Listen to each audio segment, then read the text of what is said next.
ಸಮಸ್ತ ವಿದ್ಯಾರ್ಥಿಗಳಿಗೆ ನಮಸ್ಕಾರಗಳು.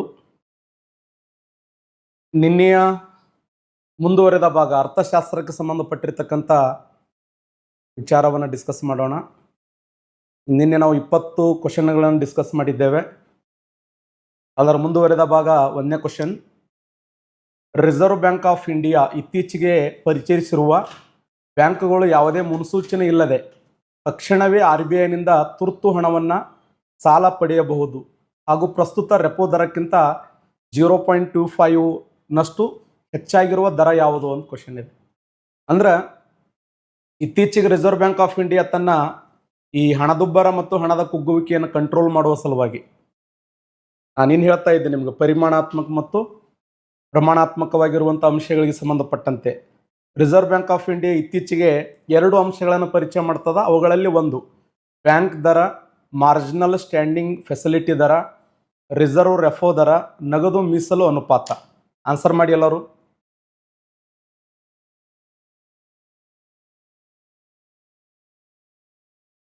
ಬರ್ತಾ ಇದೆ ಕ್ಲಾಸ್?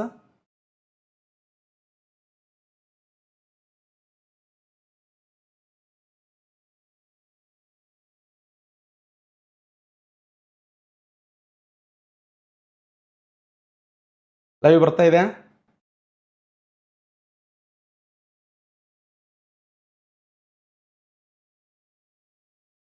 ಎಸ್, ಸರಿಯಾಗಿರುವಂಥ ಉತ್ತರ ಯಾವುದಂದ್ರೆ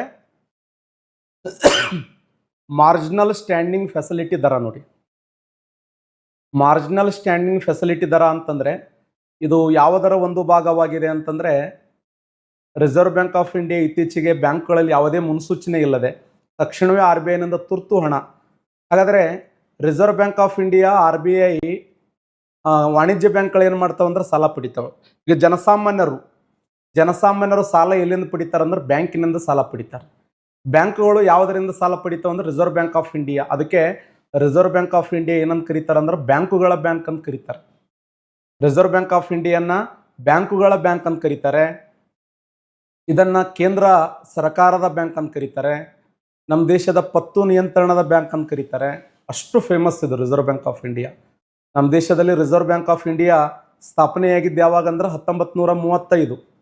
1935ರಲ್ಲಿ ಏಪ್ರಿಲ್ 1ರಂದು ರಿಸರ್ವ್ ಬ್ಯಾಂಕ್ ಆಫ್ ಇಂಡಿಯಾ ಸ್ಥಾಪನೆ ಆಗ್ತದೆ. ಈ ರಿಸರ್ವ್ ಬ್ಯಾಂಕ್ ಆಫ್ ಇಂಡಿಯಾ ಸ್ಥಾಪನೆಯಾಗಲು ಡಾಕ್ಟರ್ ಬಾಬಾ ಸಾಹೇಬ್ ಅಂಬೇಡ್ಕರ್ ಅವರ ಒಂದು ಪ್ರಸಿದ್ಧವಾಗಿರುವಂಥ ಗ್ರಂಥ ದ ಪ್ರಾಬ್ಲಮ್ ಆಫ್ ರುಪಿ ಅನ್ನುವಂಥ ಗ್ರಂಥ ಹೆಚ್ಚು ಪ್ರಭಾವ ಬೀರುತ್ತದೆ. 1935ರ ಕಾಯ್ದೆಯ ಪ್ರಕಾರ ಭಾರತ ದೇಶದಲ್ಲಿ ರಿಸರ್ವ್ ಬ್ಯಾಂಕ್ ಆಫ್ ಇಂಡಿಯಾ ಸ್ಥಾಪನೆ ಆಗ್ತದ. ಇದರ ಆರಂಭದ ಕೇಂದ್ರ ಕಚೇರಿ ಕಲ್ಕತ್ತಾದಲ್ಲಿತ್ತು. ಇದರ ಪ್ರಸ್ತುತ ಕೇಂದ್ರ ಕಚೇರಿ ಎಲ್ಲಿದೆ ಅಂದ್ರೆ ಮುಂಬೈದಲ್ಲಿದೆ. ಇವೆಲ್ಲ ಎಕ್ಸಾಮ್ ಕೇಳುವಂಥ ಪ್ರಶ್ನೆಗಳು. ಹಾಗಾದರೆ ಜನಸಾಮಾನ್ಯರ ದುಡ್ಡನ್ನು ಬ್ಯಾಂಕುಗಳಿಂದ ಸಾಲ ಪಡೆದರೆ ಬ್ಯಾಂಕುಗಳು RBIನಿಂದ ಸಾಲ ಪಡಿತವೆ. ಆ ಸಾಲ ಪಡೆಯುವಂಥ ಒಂದು ಏನು ಸಾಲ ಪಡೆದ ಬಡ್ಡಿ ಕಟ್ತಾರಲ್ಲ, ಆ ಬಡ್ಡಿ ದರವನ್ನು ರೆಪೋ ರೇಟ್ ಅಂತ ಕರೀತಾರೆ.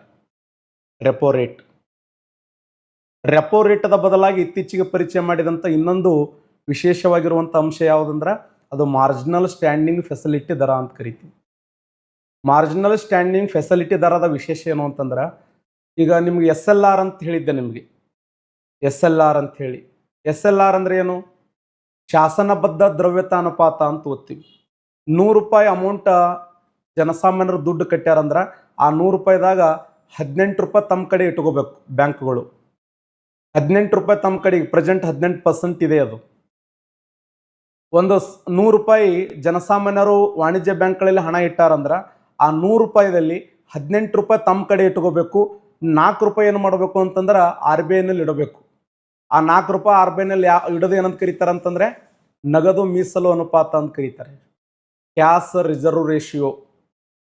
ಯಾಕಂದ್ರೆ ರಿಸರ್ವ್ ಬ್ಯಾಂಕ್ ಆಫ್ ಇಂಡಿಯಾ ಹೇಳ್ತದ ಏನು ಅಂತಂದ್ರೆ, ನೋಡಪ್ಪ ಬ್ಯಾಂಕ, ಜನಸಾಮಾನ್ಯರು ನಂಬಿದ್ದು ನನ್ನನ್ನ ನಿನ್ನನ್ನಲ್ಲ. ಇವು ಬ್ಯಾಂಕ್ಗಳು ಏನು ಹಾರಾಡ್ತಾವ, ನಾನೇ ಬಾರಿ, ನಾನೇ ಪೀರ, ನಾನೇ ಸೂರ. ನಾನೇ ಸೂರ ಅಂತಿರ್ತಾವ ಕೆಲವು ಬ್ಯಾಂಕ್ಗಳು. ಅವಾಗ ಆ ಸೂರ ಅನ್ನುವಂಥ ಬ್ಯಾಂಕ್ಗಳಿಗೆ ರಿಸರ್ವ್ ಬ್ಯಾಂಕ್ ಆಫ್ ಇಂಡಿಯಾ ಹೇಳ್ತದ, ಕಂದಮ್ಮ ಸುಮ್ ಕುಂದ್ರಪ್ಪ, ಜನಸಾಮಾನ್ಯರು ನಂಬಿದ್ದು ನನ್ನ ಮೇಲೆ ಹೊರತು ನಿನ್ನ ಮೇಲೆ ಅಲ್ಲ. ನಾ ಪರ್ಮಿಷನ್ ಕೊಟ್ಟಿದ್ದು ನಿನಗೆ, ನನ್ನಿಂದನೇ ಅಂಥೇಳಿ ಮೆರಿಬೇಡಪ್ಪ ಅಂತ ಹೇಳ್ತದ. ಅವಾಗ ಜನಸಾಮಾನ್ಯರು ಸಂಗ್ರಹ ಮಾಡಿರ್ತಕ್ಕಂಥ 100 ರೂಪಾಯಿದಾಗ ₹4 ರಿಸರ್ವ್ ಬ್ಯಾಂಕ್ ಆಫ್ ಇಂಡಿಯಾದಾಗ ಇಡಬೇಕು. ಇದನ್ನು ಏನಂತ ಓದ್ತೀವಿ? ಕ್ಯಾಶ್ ರಿಸರ್ವ್ ರೇಷಿಯೋ, ನಗದು ಮೀಸಲು ಅನುಪಾತ. ₹18 ತಮ್ಮ ಕಡೆ ಇಟ್ಕೋಬೇಕು, SLR. ಓಕೆನಾ? ಇನ್ನು ಬ್ಯಾಂಕ್ ದರ ಇತ್ತು, ಇದು ಕೂಡ ಇದು ದೀರ್ಘಾವಧಿಗೆ ಕಟ್ಟುವಂಥ ಸಾಲ ಅದು. ಅದರ ರೆಪೋ ರೇಟ್ ಬದಲಾಗಿ ಪ್ರೆಸೆಂಟ್ 24 ಅಥವಾ 48 ಅವರ್ನ್ಯಾಗ ಭಯಂಕರ ಅರ್ಜೆಂಟ್ ಇರ್ತದೆ ದುಡ್ಡು. ಭಾಳ ಅರ್ಜೆಂಟ್ ಅಂದ್ರೆ ಭಾಳ ಅರ್ಜೆಂಟ್. ಇಲ್ರಿ ನಾಳೆ ಸೋಮವಾರ ರೊಕ್ಕ ಬರ್ತಾವ, ಈ ಶನಿವಾರ ರೊಕ್ಕ ಬೇಕಾಗ್ಯದ, ಅಂಥ ಸಮಯದಾಗ ಈ SLR 2% ಏನು ಮಾಡ್ತದಂದ್ರೆ ರಿಸರ್ವ್ ಬ್ಯಾಂಕ್ ಆಫ್ ಇಂಡಿಯಾದಿಂದ ಹಣವನ್ನು ತೆಗೆದುಕೊಳ್ಳುತ್ತದೆ. ಇದನ್ನೇ ಮಾರ್ಜಿನಲ್ ಸ್ಟ್ಯಾಂಡಿಂಗ್ ಫೆಸಿಲಿಟಿ ದರ ಅಂತ ಕರಿತೀವಿ. ಇತ್ತೀಚೆಗೆ reserve bank of India repo rate ಬದಲಾಗಿ ಪರಿಚಯ ಮಾಡಿದ ಅತ್ಯುತ್ತಮವಾಗಿರುವಂಥ ಇನ್ನೊಂದು ಅಂಶ ಯಾವುದಂದ್ರೆ ಮಾರ್ಜಿನಲ್ ಸ್ಟ್ಯಾಂಡಿಂಗ್ ಫೆಸಿಲಿಟಿ ದರ ಅಂತ ಕರಿತೀವಿ. ಈ ಒಂದು ರಿಸರ್ವ್ ಬ್ಯಾಂಕ್ ಆಫ್ ಇಂಡಿಯಾ ಏನಂತ ಕರಿತೀವಿ? ಬ್ಯಾಂಕುಗಳ ಬ್ಯಾಂಕ್ ಅಂತ ಕರಿತೀವಿ. ಇದು 3 ರೀತಿಯ ಕಾರ್ಯಗಳನ್ನು ಮಾಡ್ತದೆ. ಒಂದು ಸಾಂಪ್ರದಾಯಿಕ ಕೆಲಸವನ್ನು ಮಾಡ್ತದ, 2 ಅಭಿವೃದ್ಧಿಯ ಕೆಲಸವನ್ನು ಮಾಡ್ತದ, ಇನ್ನೊಂದು ಇತರೆ ಕೆಲಸಗಳನ್ನು ಮಾಡ್ತದೆ. ಸಾಂಪ್ರದಾಯಿಕ ಕಾರ್ಯ ಅಂದರೆ ಏನು? ಕಡ್ಡಾಯವಾಗಿ ಮಾಡಲೇಬೇಕಾದ ಕಾರ್ಯ ಅದು ಸಾಂಪ್ರದಾಯಿಕ ಕಾರ್ಯ. ಹಣ ಪ್ರಿಂಟ್ ಮಾಡ್ತದ,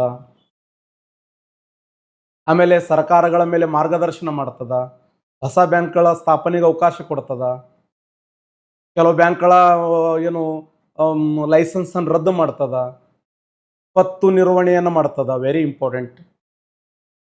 ಪತ್ತು ನಿಯಂತ್ರಣ ಅಂತ ಕರಿತೀವಿ. ಆಮೇಲೆ ತಿರುವೆ ಮನೆಯಾಗಿ ಕೆಲಸ ಮಾಡ್ತದೆ ರಿಸರ್ವ್ ಬ್ಯಾಂಕ್ ಆಫ್ ಇಂಡಿಯಾ. ತಿರುವೆ ಮನೆ. ವಿದೇಶಿ ವಿನಿಮಯದ ರಕ್ಷಕನಾಗಿ ಕೆಲಸ ಮಾಡ್ತದ.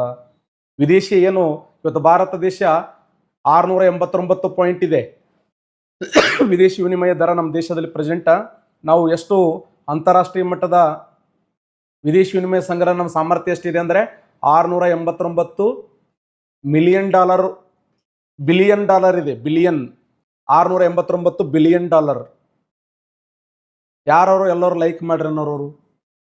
ಸುಮ್ಬಿಡವ, ನಿನ್ನ ಕ್ಲಾಸ್ ಕೇಳೋ, ನಿನ್ನ ಲೈಕ್ ತೊಗೊಂಡು ಏನು ಮಾಡವ? ಕ್ಲಾಸ್ ಕೇಳಿಬಿಡು ಪಾಪ. $689 ಬಿಲಿಯನ್. ಏನು ಸರ, 11 ತಿಂಗಳು ನಾವು ನಮ್ಮದು ₹1 ಖರ್ಚಾಗಲಿಲ್ಲ ಅಂದ್ರೂ ಆರಾಮ್ 11 ತಿಂಗಳು ನಾವು ಬೇರೆ ದೇಶದಿಂದ ತರಿಸ್ಕೊಂಡು ಉಂಡು ತಿಂದು ಆರಾಮ್ ಇರ್ಬೋದು. ಅಷ್ಟು ಸಾಮರ್ಥ್ಯ ನಮಗಿದೆ ಇಂಡಿಯಾಕ್ಕೆ. ಇಲ್ರಿ ಸರ, ಭಾಳ ಯುದ್ಧ ನಡೆದದ, ಹೋರಾಟ ನಡೆದದ, ಯಾರೋ ನಮ್ಮ ವಸ್ತುಗಳು ಖರೀದಿ ಮಾಡಲಾಗ್ಯಾರ, ಎಲ್ಲ ನಮ್ಮ ದೇಶದ ಕೈಪಲ್ಯ ತೊಗೊಳಲಾಗ್ಯಾರ, ಏನೋ ಯಾವುದೋ ತೊಗೊಳಲಾಗ್ಯಾರ. ಏನು ತೊಗೊಳ್ಳಿಲ್ಲ ಅಂತ ಕೂಡ ನಾವು ಖರೀದಿ ಮಾಡ್ಕೋಬೋದು. 11 ತಿಂಗಳ ಈ $689 ಬಿಲಿಯನ್ ಏನಿದಿಲ್ಲ ಅಷ್ಟು ನಾವು ರಿಸರ್ವ್ ಬ್ಯಾಂಕ್ ಆಫ್ ಇಂಡಿಯಾದಲ್ಲಿ ವಿದೇಶಿ ವಿನಿಮಯದ ರಕ್ಷಕನಾಗಿ ಕೆಲಸ ಮಾಡ್ತೀವಿ ಅಂತ. ಇನ್ನು ಅಭಿವೃದ್ಧಿ ಕಾರ್ಯಗಳಲ್ಲಿ 3 ಕಾರ್ಯಗಳು ಬರ್ತವೆ.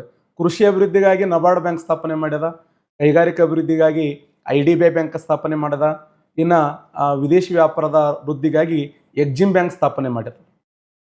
ಎಷ್ಟು ಸರಳವಾಗಿ ಹೇಳಕತ್ತೀನಿ ನೋಡಿ, ವೆರಿ ಇಂಪಾರ್ಟೆಂಟ್. ಇವು ಭಯಂಕರ ಟಪ್ ಮಾಡಿಕೊಂಡು ಎಲೆ ಕೂದಲು ಹೋಗಿ ಕೆಲವರು ಇದು ಮಾಡ್ತಾರೆ, ವಿಚಾರ ಮಾಡೋ ಅವಶ್ಯಕತೆ ಇಲ್ಲ. ದೇಶದ ಕೃಷಿಯನ್ನು ಅಭಿವೃದ್ಧಿ ಮಾಡೋರು ರಿಸರ್ವ್ ಬ್ಯಾಂಕ್ ಆಫ್ ಇಂಡಿಯಾ, ದೇಶದ ಕೈಗಾರಿಕೆಯನ್ನು ಅಭಿವೃದ್ಧಿ ಮಾಡೋರು ರಿಸರ್ವ್ ಬ್ಯಾಂಕ್ ಆಫ್ ಇಂಡಿಯಾ, ದೇಶದ ವ್ಯಾಪಾರ ವೃದ್ಧಿ ಮಾಡೋರು ರಿಸರ್ವ್ ಬ್ಯಾಂಕ್ ಆಫ್ ಇಂಡಿಯಾ. ಅದರ ಸಲುವಾಗಿನ 3 ಬ್ಯಾಂಕ್ಗಳನ್ನು ಸ್ಥಾಪನೆ ಮಾಡ್ಯಾರ. ಒಂದು ನಬಾರ್ಡ್ ಬ್ಯಾಂಕ್ ಕೃಷಿ ಅಭಿವೃದ್ಧಿಗಾಗಿ, ಇನ್ನು ಕೈಗಾರಿಕಾ ಅಭಿವೃದ್ಧಿಗಾಗಿ IDBI ಅಂತ ಕರಿತೀವಿ, industrial development bank of India. ಆಮೇಲೆ ಈ ಎಕ್ಸ್ಪೋರ್ಟ್ ಆ್ಯಂಡ್ ಇಂಪೋರ್ಟ್ ಬ್ಯಾಂಕ್ ಇದೆಯಲ್ಲ, ಇದು ವ್ಯಾಪಾರದ ಅಭಿವೃದ್ಧಿಗಾಗಿ ಅಂತ. ಅಷ್ಟೇ. SEDBI ಅನ್ನೋದು ಸಣ್ಣ ಬ್ಯಾಂಕ್ ಅದು. ನಂತರ ನೆಕ್ಸ್ಟ್ ಕ್ವಶನ್, ಭಾರತ ಸರ್ಕಾರ ಇತ್ತೀಚೆಗೆ ಯಾವ ದೇಶದೊಂದಿಗೆ ದ್ವಿಪಕ್ಷೀಯ ವ್ಯಾಪಾರವನ್ನು ಉತ್ತೇಜಿಸಲು ಮತ್ತು ಆಮದು ಸುಂಕವನ್ನು ಕಡಿತಗೊಳಿಸಲು ಸಮಗ್ರ ಆರ್ಥಿಕ ಪಾಲುದಾರಿಕೆ ಒಪ್ಪಂದಕ್ಕೆ ಸಹಿ ಮಾಡಿದೆ ಅಂತಿದೆ? ಇಂಪಾರ್ಟೆಂಟ್ ಕ್ವಶನ್ ಇದು ಕೂಡ. ಭಾರತ ಸರ್ಕಾರ ಇತ್ತೀಚೆಗೆ ಯಾವ ದೇಶದೊಂದಿಗೆ ದ್ವಿಪಕ್ಷೀಯ ವ್ಯಾಪಾರವನ್ನು ಉತ್ತೇಜಿಸಲು ಮತ್ತು ಆಮದು ಸುಂಕವನ್ನು ಕಡಿತಗೊಳಿಸಲು ಸಮಗ್ರ ಆರ್ಥಿಕ ಪಾಲುದಾರಿಕೆ ಒಪ್ಪಂದಕ್ಕೆ ಸಹಿ ಮಾಡಿದೆ ಅಂದರೆ ಸರಿಯಾಗಿರುವಂಥ ಉತ್ತರ ಎಕ್ಸಲೆಂಟ್, ಯುನೈಟೆಡ್ ಅರಬ್ ಎಮಿರೇಟ್ಸ್ ಅಂತ ಕರಿತೀವಿ. ಭಾಳ ವಿಶೇಷವಾಗಿರುವಂಥ ದೇಶ ಇದು. ಸೌದಿ ಅರೇಬಿಯಾಕ್ಕೆ ಹೋಗಿದ್ದೆ ಇತ್ತೀಚೆಗೆ, ಅಂತಾರಾಷ್ಟ್ರೀಯ ಗಂಧದ ಗುಡಿ ಪ್ರಶಸ್ತಿ ಸ್ವೀಕಾರ ಕೊಟ್ಟರಲ್ಲಿ. ನಮ್ಮೆಲ್ಲ ವಿದ್ಯಾರ್ಥಿಗಳ ಆಶೀರ್ವಾದ ಅದು. ನಮ್ಮ ಏನು ಸಮಗ್ರ ಕಲ್ಯಾಣ ಕರ್ನಾಟಕ, ಉತ್ತರ ಕರ್ನಾಟಕ, ಸಮಗ್ರ ಕರ್ನಾಟಕದ ವಿದ್ಯಾರ್ಥಿಗಳ ಒಂದು ಆಶೀರ್ವಾದದಿಂದ, ಅವರ ಒಂದು ಪ್ರೀತಿ ವಿಶ್ವಾಸದಿಂದ ನಾನು ಅಂತಾರಾಷ್ಟ್ರೀಯ ಗಂಧದ ಗುಡಿ ಪ್ರಶಸ್ತಿ ಹೋದಾಗ ಆ ದುಬೈದಾಗ $50,000 ಕೊಟ್ಟೆ. 50,000ಕ್ಕೆ ಅವ್ರು ಎಷ್ಟು ಕೊಡ್ಬೇಕು ಹೊಳ್ಳಿ ನನಗೆ? $1,800 ಕೊಟ್ಟರು ಆ ದೇಶದ್ದು. ಅಂದ್ರೆ ಭಾರತ ದೇಶದ $50,000 ಆ ದೇಶದ $1,800 ಸಮ ದುಬೈದಾಗ. ನೀವು ಅಲ್ಲಿ ಏನಾದರೂ ಒಂದು 5,000 ರೂಪಾಯಿ ಪೇಮೆಂಟ್ ತೊಗೊಂಡ್ರಿ ಅಂದ್ರೆ ಅಥವಾ 5,000 ಪೇಮೆಂಟ್ ಅಂದ್ರೆ ಎಷ್ಟು ಆಗ್ತದೆ ನೋಡ್ರಿ ನೀವು, ಇಲ್ಲಿ 1,50,000 ರೂಪಾಯಿ ಆಗ್ತದೆ ಆನ್ ಎವರೇಜ್. 1,50,000 ಅಂದರೆ ಕೆಲವು ಭಾರತ ದೇಶಕ್ಕಿಂತ ಕೆಲವು ನಾಣ್ಯಗಳು ಎಷ್ಟು ಶ್ರೀಮಂತಿಕೆ ನಾಣ್ಯಗಳಾದ ವಿಚಾರ ಮಾಡಿ. ಪ್ರಪಂಚದಲ್ಲಿ ಕೆಲವು ದೇಶಗಳು ಭಾಳ ಡೆವಲಪ್ಮೆಂಟ್ ಆಗ್ಯಾವ. ಅದು ಆ್ಯಕ್ಚುಲಿ ದುಬೈ ಏನಪ್ಪಾ ಅಂದ್ರೆ ಮರುಭೂಮಿ. ಅದು ಅಂಥ ಮರುಭೂಮಿಯನ್ನು ಒಂಥರ ವಿಶೇಷವಾಗಿರುವಂಥ ಸ್ವರ್ಗವನ್ನಾಗಿ ಕ್ರಿಯೇಟ್ ಮಾಡ್ಯಾರ. ಯಾವ ನಮ್ಮನ್ನು ಕರ್ಕೊಂಡು ಹೋಗ್ರಿ ನಾವು, ನನಗೆ ಪಾಸ್ಪೋರ್ಟ್ ಇರಲಿಲ್ಲ, ಸುಮ್ ಕುಂದ್ರು. ನಾವು ಪಾಪ ನಮ್ದೆಲ್ಲ ಪೊಲೀಸ್ ಬಳಗ ನಮ್ಗೆ ಸಹಾಯ ಮಾಡಿ. ನೆಕ್ಸ್ಟ್, ಇಲ್ಲಿ ದ್ವಿಪಕ್ಷೀಯ ವ್ಯಾಪಾರ ಅಂದ್ರೆ ಏನು? ಈ ಏಕಪಕ್ಷೀಯ ವ್ಯಾಪಾರ, ದ್ವಿಪಕ್ಷೀಯ ವ್ಯಾಪಾರ ಮತ್ತು ಬಹುಪಕ್ಷೀಯ ವ್ಯಾಪಾರ ಅಂತ ಬರ್ತದೆ. ವ್ಯಾಪಾರದಲ್ಲಿ 3 ಪ್ರಕಾರ, ಅಂತಾರಾಷ್ಟ್ರೀಯ ವ್ಯಾಪಾರದಲ್ಲಿ 3 ಪ್ರಕಾರ: ಏಕಪಕ್ಷೀಯ ವ್ಯಾಪಾರ, ದ್ವಿಪಕ್ಷೀಯ ವ್ಯಾಪಾರ, ಬಹುಪಕ್ಷೀಯ ವ್ಯಾಪಾರ ಅಂತ ಬರ್ತದೆ. ಏಕಪಕ್ಷೀಯ ವ್ಯಾಪಾರ ಅಂದ್ರೆ ಏನು? ಒಂದು ರಾಷ್ಟ್ರ ಇನ್ನೊಂದು ದೇಶವನ್ನು ಜಜ್ಜಿ, ಈ ಎಕ್ಸ್ ಮತ್ತು ವಾಯ್ ಅನ್ನುವಂಥ 2 ದೇಶಗಳು ಇರ್ತವೆ. ಎಕ್ಸ್ ಪ್ರಬಲ ರಾಷ್ಟ್ರ ಆಗಿರ್ತದೆ, ವಾಯ್ ಸೈಲೆಂಟ್ ಇರ್ತದೆ.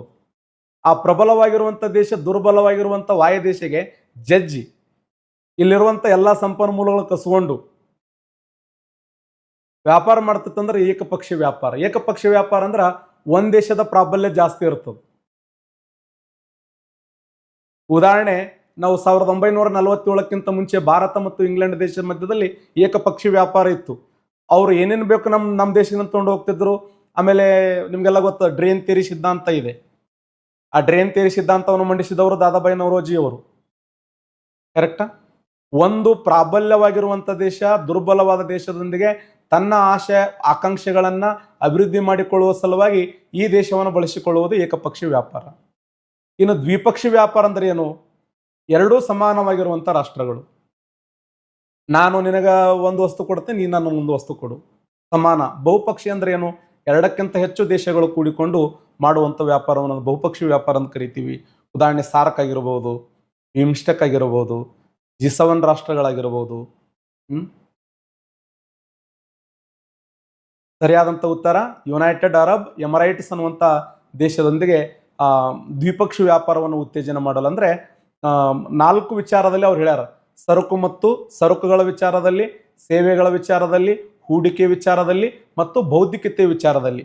ಆ 4 ವಿಚಾರಗಳಲ್ಲಿ ನೀವು ಕಡಿಮೆ ಸುಂಕವನ್ನು ವಿಧಿಸ್ರಿ ಅಂತ ತಿಳ್ಕೊಂಡು ಆ ದೇಶದೊಂದಿಗೆ ಮಾಡಿಕೊಂಡ ವ್ಯಾಪಾರವನ್ನೇ ನಾವು ದ್ವಿಪಕ್ಷೀಯ ವ್ಯಾಪಾರ ಅಂತ ಹೇಳಿ ಗುರುತಿಸ್ತೀವಿ.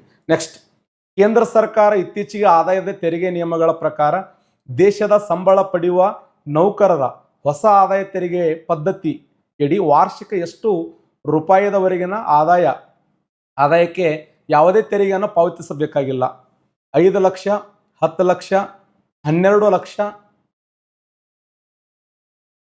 12 ಲಕ್ಷ, 3 ಲಕ್ಷ. ಆನ್ಸರ್ ಮಾಡಿ. ಈ ಒಂದು ಬಜೆಟ್ನಲ್ಲಿ ಕೇಂದ್ರ ಸರ್ಕಾರ ಕೇಂದ್ರ ಸರ್ಕಾರದ ಇತ್ತೀಚಿನ ಆದಾಯ ತೆರಿಗೆ ನಿಯಮಗಳ ಪ್ರಕಾರ ದೇಶದ ಸಂಬಳ ಪಡೆಯುವ ನೌಕರರು ಹೊಸ ಆದಾಯ ತೆರಿಗೆ ಪದ್ಧತಿಯಡಿ ವಾರ್ಷಿಕ ಎಷ್ಟು ರೂಪಾಯಿಗಳವರೆಗೆ ಆದಾಯಕ್ಕೆ ಯಾವುದೇ ತೆರಿಗೆಯನ್ನು ಪಾವತಿಸಬೇಕಾಗಿಲ್ಲ? ಸರಿಯಾದಂಥ ಉತ್ತರ 12 ಲಕ್ಷ. Right answer. ನಮ್ಮ ಕೇಂದ್ರ ಸರ್ಕಾರ ಏನು ಮಾಡಿದೆ ಅಂದ್ರೆ 12 ಲಕ್ಷ ಮೇಲ್ಪಟ್ರ ಅಂದ್ರೆ 12 ಲಕ್ಷಕ್ಕಿಂತ ಕಡಿಮೆ ಏನದಲ್ಲ, ಕೆಳಗಿನ ಕಡಿಮೆ ಏನದಲ್ಲ, ಅಲ್ಲಿವರೆಗೆ ಯಾವುದೇ ಟ್ಯಾಕ್ಸ್ ಹಾಕಂಗಿಲ್ಲ ಅಂತ ಹೇಳ್ತಾರೆ ಅವರು. 12 ಲಕ್ಷಕ್ಕಿಂತ ಕಡಿಮೆ, 12ರ ಮ್ಯಾಗ ₹1 ಅವ್ರಿಗೆ ಇನ್ಕಮ್ ಏನಾದರೂ ಬಂದ್ರೆ ಮತ್ತೆ 4ರಿಂದ ಸ್ಟಾರ್ಟ್. 4 ಲಕ್ಷದಿಂದ 8 ಲಕ್ಷದವರೆಗೆ, 8 ಲಕ್ಷದಿಂದ 12 ಲಕ್ಷದವರೆಗೆ, 12 ಲಕ್ಷದಿಂದ 16 ಲಕ್ಷದವರೆಗೆ, 16 ಲಕ್ಷದಿಂದ 20 ಲಕ್ಷದವರೆಗೆ, 20ರಿಂದ 24ರವರೆಗೆ, 24 ಮೇಲ್ಪಟ್ಟು. ಒಂದು ವೇಳೆ ಇಲ್ಲ ನೋಡ್ರಿ, ಕರೆಕ್ಟಾಗಿ 12 ಲಕ್ಷ ಆದ ಸರ್ ನಮ್ಮ ಪೇಮೆಂಟ, ಅಲ್ಲಿವರೆಗೆ ನೀವೇನು ಟ್ಯಾಕ್ಸ್ ಕಟ್ಟಂಗಿಲ್ಲ. ಒಂದು ವೇಳೆ 12 ಲಕ್ಷ ದಾಡಿತಪ್ಪ, 12 ಲಕ್ಷ ದಾಡಿತು ಅಂತಂದ್ರೆ ಮತ್ತೆ ಸ್ಟಾರ್ಟ್ ಮಾಡಿಬಿಡ್ತಾರೆ. ಎಲ್ಲಿಂದ? 4 ಲಕ್ಷದಿಂದ ಸ್ಟಾರ್ಟ್ ಮಾಡ್ತಾರೆ. 4 ಲಕ್ಷದಿಂದ 8 ಲಕ್ಷದವರೆಗೆ 5% ಟ್ಯಾಕ್ಸ್ ಕಟ್ಟಬೇಕು. 8ರಿಂದ 12ರವರೆಗೆ 10% ಟ್ಯಾಕ್ಸ್ ಕಟ್ಟಬೇಕು. 12ರಿಂದ 16ರವರೆಗೆ 15% ಟ್ಯಾಕ್ಸ್ ಕಟ್ಟಬೇಕು. 16ರಿಂದ 20ವರೆಗೆ 20% ಟ್ಯಾಕ್ಸ್ ಕಟ್ಟಬೇಕು. 20 to 24 25% ಟ್ಯಾಕ್ಸ್ ಕಟ್ಟಬೇಕು. 24 ಅಬೋವ್ ಬರ್ತದಲ್ಲ 30% ಟ್ಯಾಕ್ಸ್ ಕಟ್ಟಬೇಕು. ನೋಡಿ, ವೆರಿ ಇಂಪಾರ್ಟೆಂಟ್. 4ರಿಂದ 8ರವರೆಗೆ 5 ಲಕ್ಷದವರೆಗೆ ತೆರಿಗೆ, 8ರಿಂದ 12ರವರೆಗೆ 10 ಲಕ್ಷದವರೆಗೆ ತೆರಿಗೆ, 12ರಿಂದ 16ರವರೆಗೆ 5 ಲಕ್ಷದ ತೆರಿಗೆ, 16ರಿಂದ 20ರವರೆಗೆ 20 ಲಕ್ಷ ತೆರಿಗೆ, 20% ಟ್ಯಾಕ್ಸ್ ಕಟ್ಟಬೇಕು. Very important. ಅರ್ಥ ಆಗತ್ತದ? ಇನ್ನು 2025 24 ಲ್ಯಾಕ್ಸ್ ಅಬೋವ್ ಆಯ್ತಂದ್ರೆ 30% ಟ್ಯಾಕ್ಸ್ ಕಟ್ಟಬೇಕು. ಇದನ್ನ ನಾವೇನಂತ ಕರಿತೀವಿ ಅಂತಂದ್ರೆ ಆದಾಯ ತೆರಿಗೆ ಅಂತ ಕರಿತೀವಿ. ಆದಾಯ ತೆರಿಗೆ, ಇನ್ಕಮ್ ಟ್ಯಾಕ್ಸ್. ನಾಳೆ ಕ್ವಶನ್ ಕೇಳ್ತಾನೆ, ಏನು ಆದಾಯ ತೆರಿಗೆ ಇದು ಎಂತ ತೆರಿಗೆ ಅಂತ ಕೇಳ್ತಾನೆ. ಇದೇನ ಪ್ರತ್ಯಕ್ಷ ತೆರಿಗೆನೋ ಪರೋಕ್ಷ ತೆರಿಗೆನೋ? ಎಂತ ತೆರಿಗೆ ಇದು ಎಂತ ತೆರಿಗೆ? ಆದಾಯ ತೆರಿಗೆ ಅಂದ್ರೆ ಪ್ರತ್ಯಕ್ಷ ತೆರಿಗೆ. ಪ್ರತ್ಯಕ್ಷ ತೆರಿಗೆ, ಪ್ರತ್ಯಕ್ಷ ತೆರಿಗೆ ಇನ್ನೊಂದು ಪರೋಕ್ಷ ತೆರಿಗೆ ಅಂತ ಬರ್ತದೆ. ಡೈರೆಕ್ಟ್ ಟ್ಯಾಕ್ಸ್ ಇನ್ನೊಂದು ಇಂಡೈರೆಕ್ಟ್ ಟ್ಯಾಕ್ಸ್ ಅಂತ ಓದ್ತೀವಿ. ಪ್ರತ್ಯಕ್ಷ ತೆರಿಗೆ ಅಂದ್ರೆ ಏನು? ಸರ್ಕಾರ ಯಾರ ಮೇಲೆ ತೆರಿಗೆ ಭಾರ ಹಾಕುತ್ತದೆಯೋ ಅವರೇ ನೇರವಾಗಿ ಕಟ್ಟಿಸಿದ್ರೆ ಅದು ಪ್ರತ್ಯಕ್ಷ ತೆರಿಗೆ.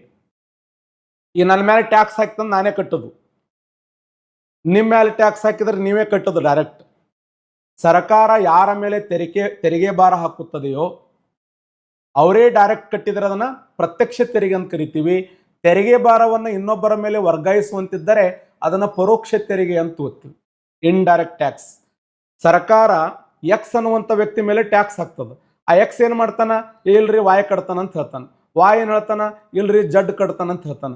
ಜಡ್ ಅಂತಾನ, ಓ ಮಾರೆ ನನ್ನ ಕಡೆಯಲ್ಲಿ ಬರ್ತಾವ, ಅವ ಎ ಕಟ್ಲಿ ಅಂತ. ಎ ಅನ್ನುವಂಥ ವ್ಯಕ್ತಿ ಬಿ ವ್ಯಕ್ತಿ ಮೇಲೆ ಹಾಕ್ತಾನ, ಬಿ ಹೋಗಿ ಸಿ ಮೇಲೆ ಹಾಕ್ತಾನೆ. ಕನ್ಸ್ಯೂಮರ್ ಅವನೇ ಕಟ್ಟಬೇಕು ಲಾಸ್ಟ್. ಸರ್ಕಾರ ಯಾರ ಮೇಲೆ ತೆರಿಗೆ ಭಾರ ಹಾಕುತ್ತದೆಯೋ ಆ ತೆರಿಗೆ ಭಾರ ಇನ್ನೊಬ್ಬರ ಮೇಲೆ ವರ್ಗಾಯಿಸುವಂತಿದ್ದರೆ ಅದನ್ನ ಪರೋಕ್ಷ ತೆರಿಗೆ ಅಂತ ಓದ್ತೀವಿ, ಇಂಡೈರೆಕ್ಟ್ ಟ್ಯಾಕ್ಸ್.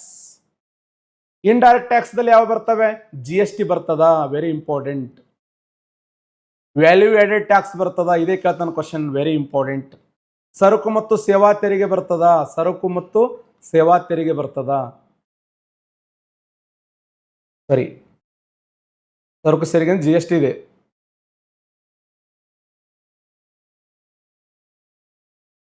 ಸೀಮಾ ಸುಂಕ ಅಂತ ಬರ್ತದೆ, ಕಸ್ಟಮ್ಸ್ ತೆರಿಗೆ. ಅಬಕಾರಿ ತೆರಿಗೆ ಬರ್ತದೆ, ಅಬಕಾರಿ ತೆರಿಗೆ. ಅಬಕಾರಿ ತೆರಿಗೆ ಬರ್ತದ, ಸೀಮಾ ಸುಂಕ ಬರ್ತದೆ, GST, ವ್ಯಾಲ್ಯೂ ಆಡೆಡ್ ಟ್ಯಾಕ್ಸ್, ಅಬಕಾರಿ ತೆರಿಗೆ, ಸೀಮಾ ತೆರಿಗೆ, ಇವೆಲ್ಲ ಎಂಥ ತೆರಿಗೆಗಳು ಅಂತಂದ್ರೆ ಇವು ಪರೋಕ್ಷ ತೆರಿಗೆಗಳಿಗೆ ಉದಾಹರಣೆ ಮುಖ್ಯವಾಗಿ. ಇನ್ನು ಪ್ರತ್ಯಕ್ಷ ತೆರಿಗೆಯಲ್ಲಿ ಯಾವ್ಯಾವ ಬರ್ತವೆ? Very important. ಪ್ರತ್ಯಕ್ಷ ತೆರಿಗೆಯಲ್ಲಿ ಯಾವ್ಯಾವ ಬರ್ತಾವ ಅಂತಂದ್ರೆ ಇಲ್ಲಿ ನೋಡಿ, ಆದಾಯ ತೆರಿಗೆ ಬರ್ತದೆ, ಇನ್ಕಮ್ ಟ್ಯಾಕ್ಸ್. ಆದಾಯ ತೆರಿಗೆ ಬರ್ತದ, ಸಂಪತ್ತಿನ ತೆರಿಗೆ ಬರ್ತದ, ರದ್ದಾಗಿದೆ ಅದು ಇತ್ತೀಚೆಗೆ. ಸಂಪತ್ತಿನ ತೆರಿಗೆ ಬರ್ತದ. ಆಮೇಲೆ ಕಂಪನಿಯ ತೆರಿಗೆ ಬರ್ತದ, ಕಂಪನಿಯ ತೆರಿಗೆ.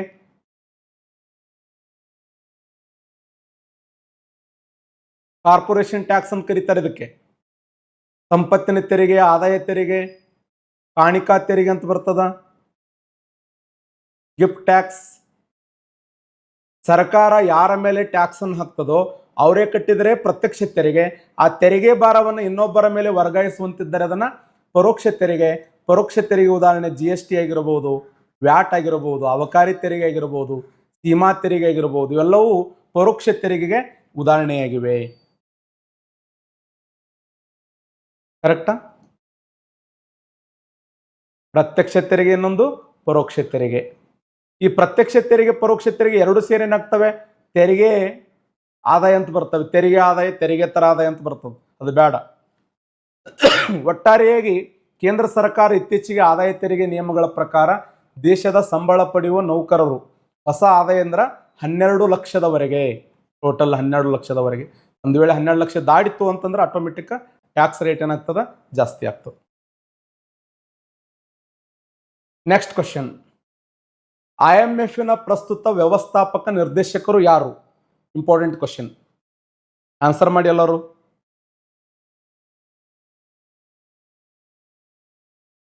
IMF ನ ಪ್ರಸ್ತುತ ವ್ಯವಸ್ಥಾಪಕ ನಿರ್ದೇಶಕರು.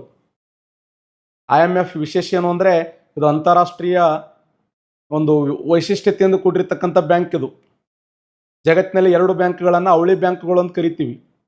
ಪ್ರಪಂಚದಲ್ಲಿ 2 ಬ್ಯಾಂಕ್ಗಳನ್ನು ಅವಳಿ ಬ್ಯಾಂಕ್ಗಳು, ಒಂದು ವರ್ಲ್ಡ್ ಬ್ಯಾಂಕ್, ಒಂದು ವಿಶ್ವ ಬ್ಯಾಂಕ್ ಅಂತ ಓದ್ತೀವಿ, ವಿಶ್ವ ಬ್ಯಾಂಕ್. ಇನ್ನೊಂದು ಯಾವುದಂದ್ರೆ IMF, ಇಂಟರ್ನ್ಯಾಷನಲ್ ಮಾನಿಟರಿ ಫಂಡ್ ಅಂತ ಓದ್ತೀವಿ. ಇನ್ನೊಂದು ವರ್ಲ್ಡ್ ಬ್ಯಾಂಕ್ ಅಂತ ಓದ್ತೀವಿ. ಸರಿಯಾದಂಥ ಉತ್ತರ ಕ್ರಿಸ್ಟಲಿನಾ ಜಾರ್ಜಿವಾ ಅನ್ನುವಂಥವ್ರು ಏನದಾರಲ್ಲ ಪ್ರಸ್ತುತ ಈ ವ್ಯವಸ್ಥಾಪನಾ ನಿರ್ದೇಶಕರಾಗಿ ಕೆಲಸ ಮಾಡ್ತಾ ಇದ್ದಾರೆ. ಸರಿಯಾದಂಥ ಉತ್ತರ ಕ್ರಿಸ್ಟಲಿನಾ ಜಾರ್ಜಿವಾ. ಯಾವ ದೇಶದವರು ಇವರು? ಬಲ್ಗೇರಿಯಾ ರಾಷ್ಟ್ರದವ್ರು. ನೋಡಿ ಇವ್ರು ಯಾವ ಪ್ರೆಸಿಡೆಂಟ್ ಅಂತಂದ್ರೆ ಬಲ್ಗೇರಿಯಾ ಅನ್ನುವಂಥ ಒಂದು ಕಂಟ್ರಿ ಇದೆಯಲ್ಲ, ಆ ಬಲ್ಗೇರಿಯಾ ದೇಶದವರು ಇವರು. ಇನ್ನು ಗೀತಾ ಗೋಪಿನಾಥನ್ ಭಾರತ ದೇಶದ ಮೂಲದವರು, ಅವರು ಕೂಡ ಮಾರ್ಗದರ್ಶಕರಾಗಿ ಕೆಲಸ ಮಾಡ್ತಾ ಇದ್ದಾರೆ. ಇನ್ನ ಅಜಯ್ ಬಂಗಾ ಅನ್ನುವಂಥ ವ್ಯಕ್ತಿ ವಿಶೇಷ ಏನು ಹೇಳ್ರಿ ನೋಡೋಣ. ಅಜಯ್ ಬಂಗಾ ಅನ್ನುವಂಥ ವ್ಯಕ್ತಿ ವರ್ಲ್ಡ್ ಬ್ಯಾಂಕಿನ ಅಧ್ಯಕ್ಷರಾಗಿ ಸೇವೆ ಮಾಡ್ತಾ ಇದ್ದಾರೆ ಪ್ರೆಸೆಂಟ್. ವರ್ಲ್ಡ್ ಬ್ಯಾಂಕ್, ಇದಕ್ಕೆ ವರ್ಲ್ಡ್ ಬ್ಯಾಂಕ್ ಇರುವ ಇನ್ನೊಂದು ಹೆಸರು ಏನು? International bank for reconstruction development ಅಂತ ಓದ್ತೀವಿ, IBRD. IBRD ಅಂದ್ರು ಒಂದೇ, international bank for reconstruction development ಅಂದ್ರು ಒಂದೇ. ಇದು ಇಂಟರ್ನ್ಯಾಷನಲ್ ಮಾನಿಟರಿ ಫಂಡ್, ಅಂತಾರಾಷ್ಟ್ರೀಯ ಹಣಕಾಸು ನಿಧಿ ಅಂತ ಕರಿತೀವಿ. ಇವುಗಳನ್ನು ಪ್ರಪಂಚದ 2 ಅವಳಿ ಸಂಸ್ಥೆಗಳಂತೇಳಿ ಕರೀತಾರೆ. ಈ IMFನ ಪ್ರಸ್ತುತ ರಾಷ್ಟ್ರಗಳ ಸಂಖ್ಯೆ 190 ರಾಷ್ಟ್ರಗಳದ ಸದಸ್ಯ ರಾಷ್ಟ್ರಗಳು. ಬಹಳ ಇಂಪಾರ್ಟೆಂಟ್ ಆಗಿರುವಂಥ ಸಂಸ್ಥೆ ಅದು. ಸ್ಥಾಪನೆಯಾಗಿದ್ದು 1945ರಲ್ಲಿ. ವರ್ಲ್ಡ್ ಬ್ಯಾಂಕ್ ಸ್ಥಾಪನೆಯಾಗಿದ್ದು 44 ವರದಿ ಪ್ರಕಾರ. ಯಾಕಂದ್ರೆ ವರ್ಲ್ಡ್ ಬ್ಯಾಂಕದ ಉದ್ದೇಶ ಏನಂತಂದ್ರೆ 2ನೇ ಜಾಗತಿಕ ಮಹಾಯುದ್ಧದಲ್ಲಿ ಯಾವ ಸತ್ಯಾನಾಶ ಆಗ್ಯಾರೋ ಅವುಗಳ ಡೆವಲಪ್ಮೆಂಟ್ಗಾಗಿ ಸ್ಥಾಪನೆ ಆಗಿದ್ದದು. ಅದಕ್ಕೆ ಪುನರ್ ನಿರ್ಮಾಣ ಅಂತಿದೆ ನೋಡಿ, international bank for reconstruction development. ಜಾಗತಿಕ ಮಹಾಯುದ್ಧದಲ್ಲಿ ಹೊಡೆದಾಡಿ ಎಲ್ಲ ರಸ್ತೆ ಹಾಳಾಗ್ಯಾವ, ಮನೆಗಳು ಹಾಳಾಗ್ಯಾವ, ಉಳ್ಳಾಕ್ ತಿಲ್ಲಾಕ್ ಏನೂ ಇಲ್ಲಾರದಂಥ ದೇಶಗಳು ಸಾಲ ಕೊಟ್ಟಿರ್ಪೋ ಅಂತೇಳಿ ಈ ಬ್ಯಾಂಕಿನ ಮೂಲಕ ಸಾಲ ತಗೊಂಡು ಇಂಪ್ರೂವ್ಮೆಂಟ್ ಆಗ್ಯಾವ. ವಾಷಿಂಗ್ಟನ್ DC 2 ಕೇಂದ್ರ ಕಚೇರಿ. ನಾಳೆ ಕ್ವಶನ್ ಕೇಳಬಹುದು. IMF ಮತ್ತು IBRD ಹೆಡ್ ಕ್ವಾರ್ಟರ್ ಎಲ್ಲಿದೆ ಅಂದ್ರೆ ವಾಷಿಂಗ್ಟನ್ DC ಅಂದ್ರೆ ಡಿಸ್ಟ್ರಿಕ್ಟ್ ಆಫ್ ಕೊಲಂಬಿಯಾ ಅಂತ ಓದ್ತೀವಿ. ಅರ್ಥಶಾಸ್ತ್ರವನ್ನ ಸೂಕ್ಷ್ಮ ಮತ್ತು ಸಮಗ್ರ ಎಂದು ಮೊದಲು ಬಾರಿಗೆ ವಿಂಗಡಿಸಿದ ಅರ್ಥಶಾಸ್ತ್ರಜ್ಞ ಯಾರು? Important question. ಅರ್ಥಶಾಸ್ತ್ರವನ್ನ 2 ರೀತಿಯಲ್ಲಿ, ಒಂದು ಸೂಕ್ಷ್ಮ ಅರ್ಥಶಾಸ್ತ್ರ, ಇನ್ನೊಂದು ಸಮಗ್ರ ಅರ್ಥಶಾಸ್ತ್ರ. Super. Alfred Marshall, Ragnar Frisch, Lord Keynes, Amartya Sen. ಅರ್ಥಶಾಸ್ತ್ರವನ್ನ ಸೂಕ್ಷ್ಮ ಅರ್ಥಶಾಸ್ತ್ರ ಮತ್ತು ಸಮಗ್ರ ಅರ್ಥಶಾಸ್ತ್ರ ಅಂತ ಹೇಳಿ ಡಿವೈಡ್ ಮಾಡಿದವರು ಯಾರಂತ ಕ್ವಶನ್ ಇದೆ.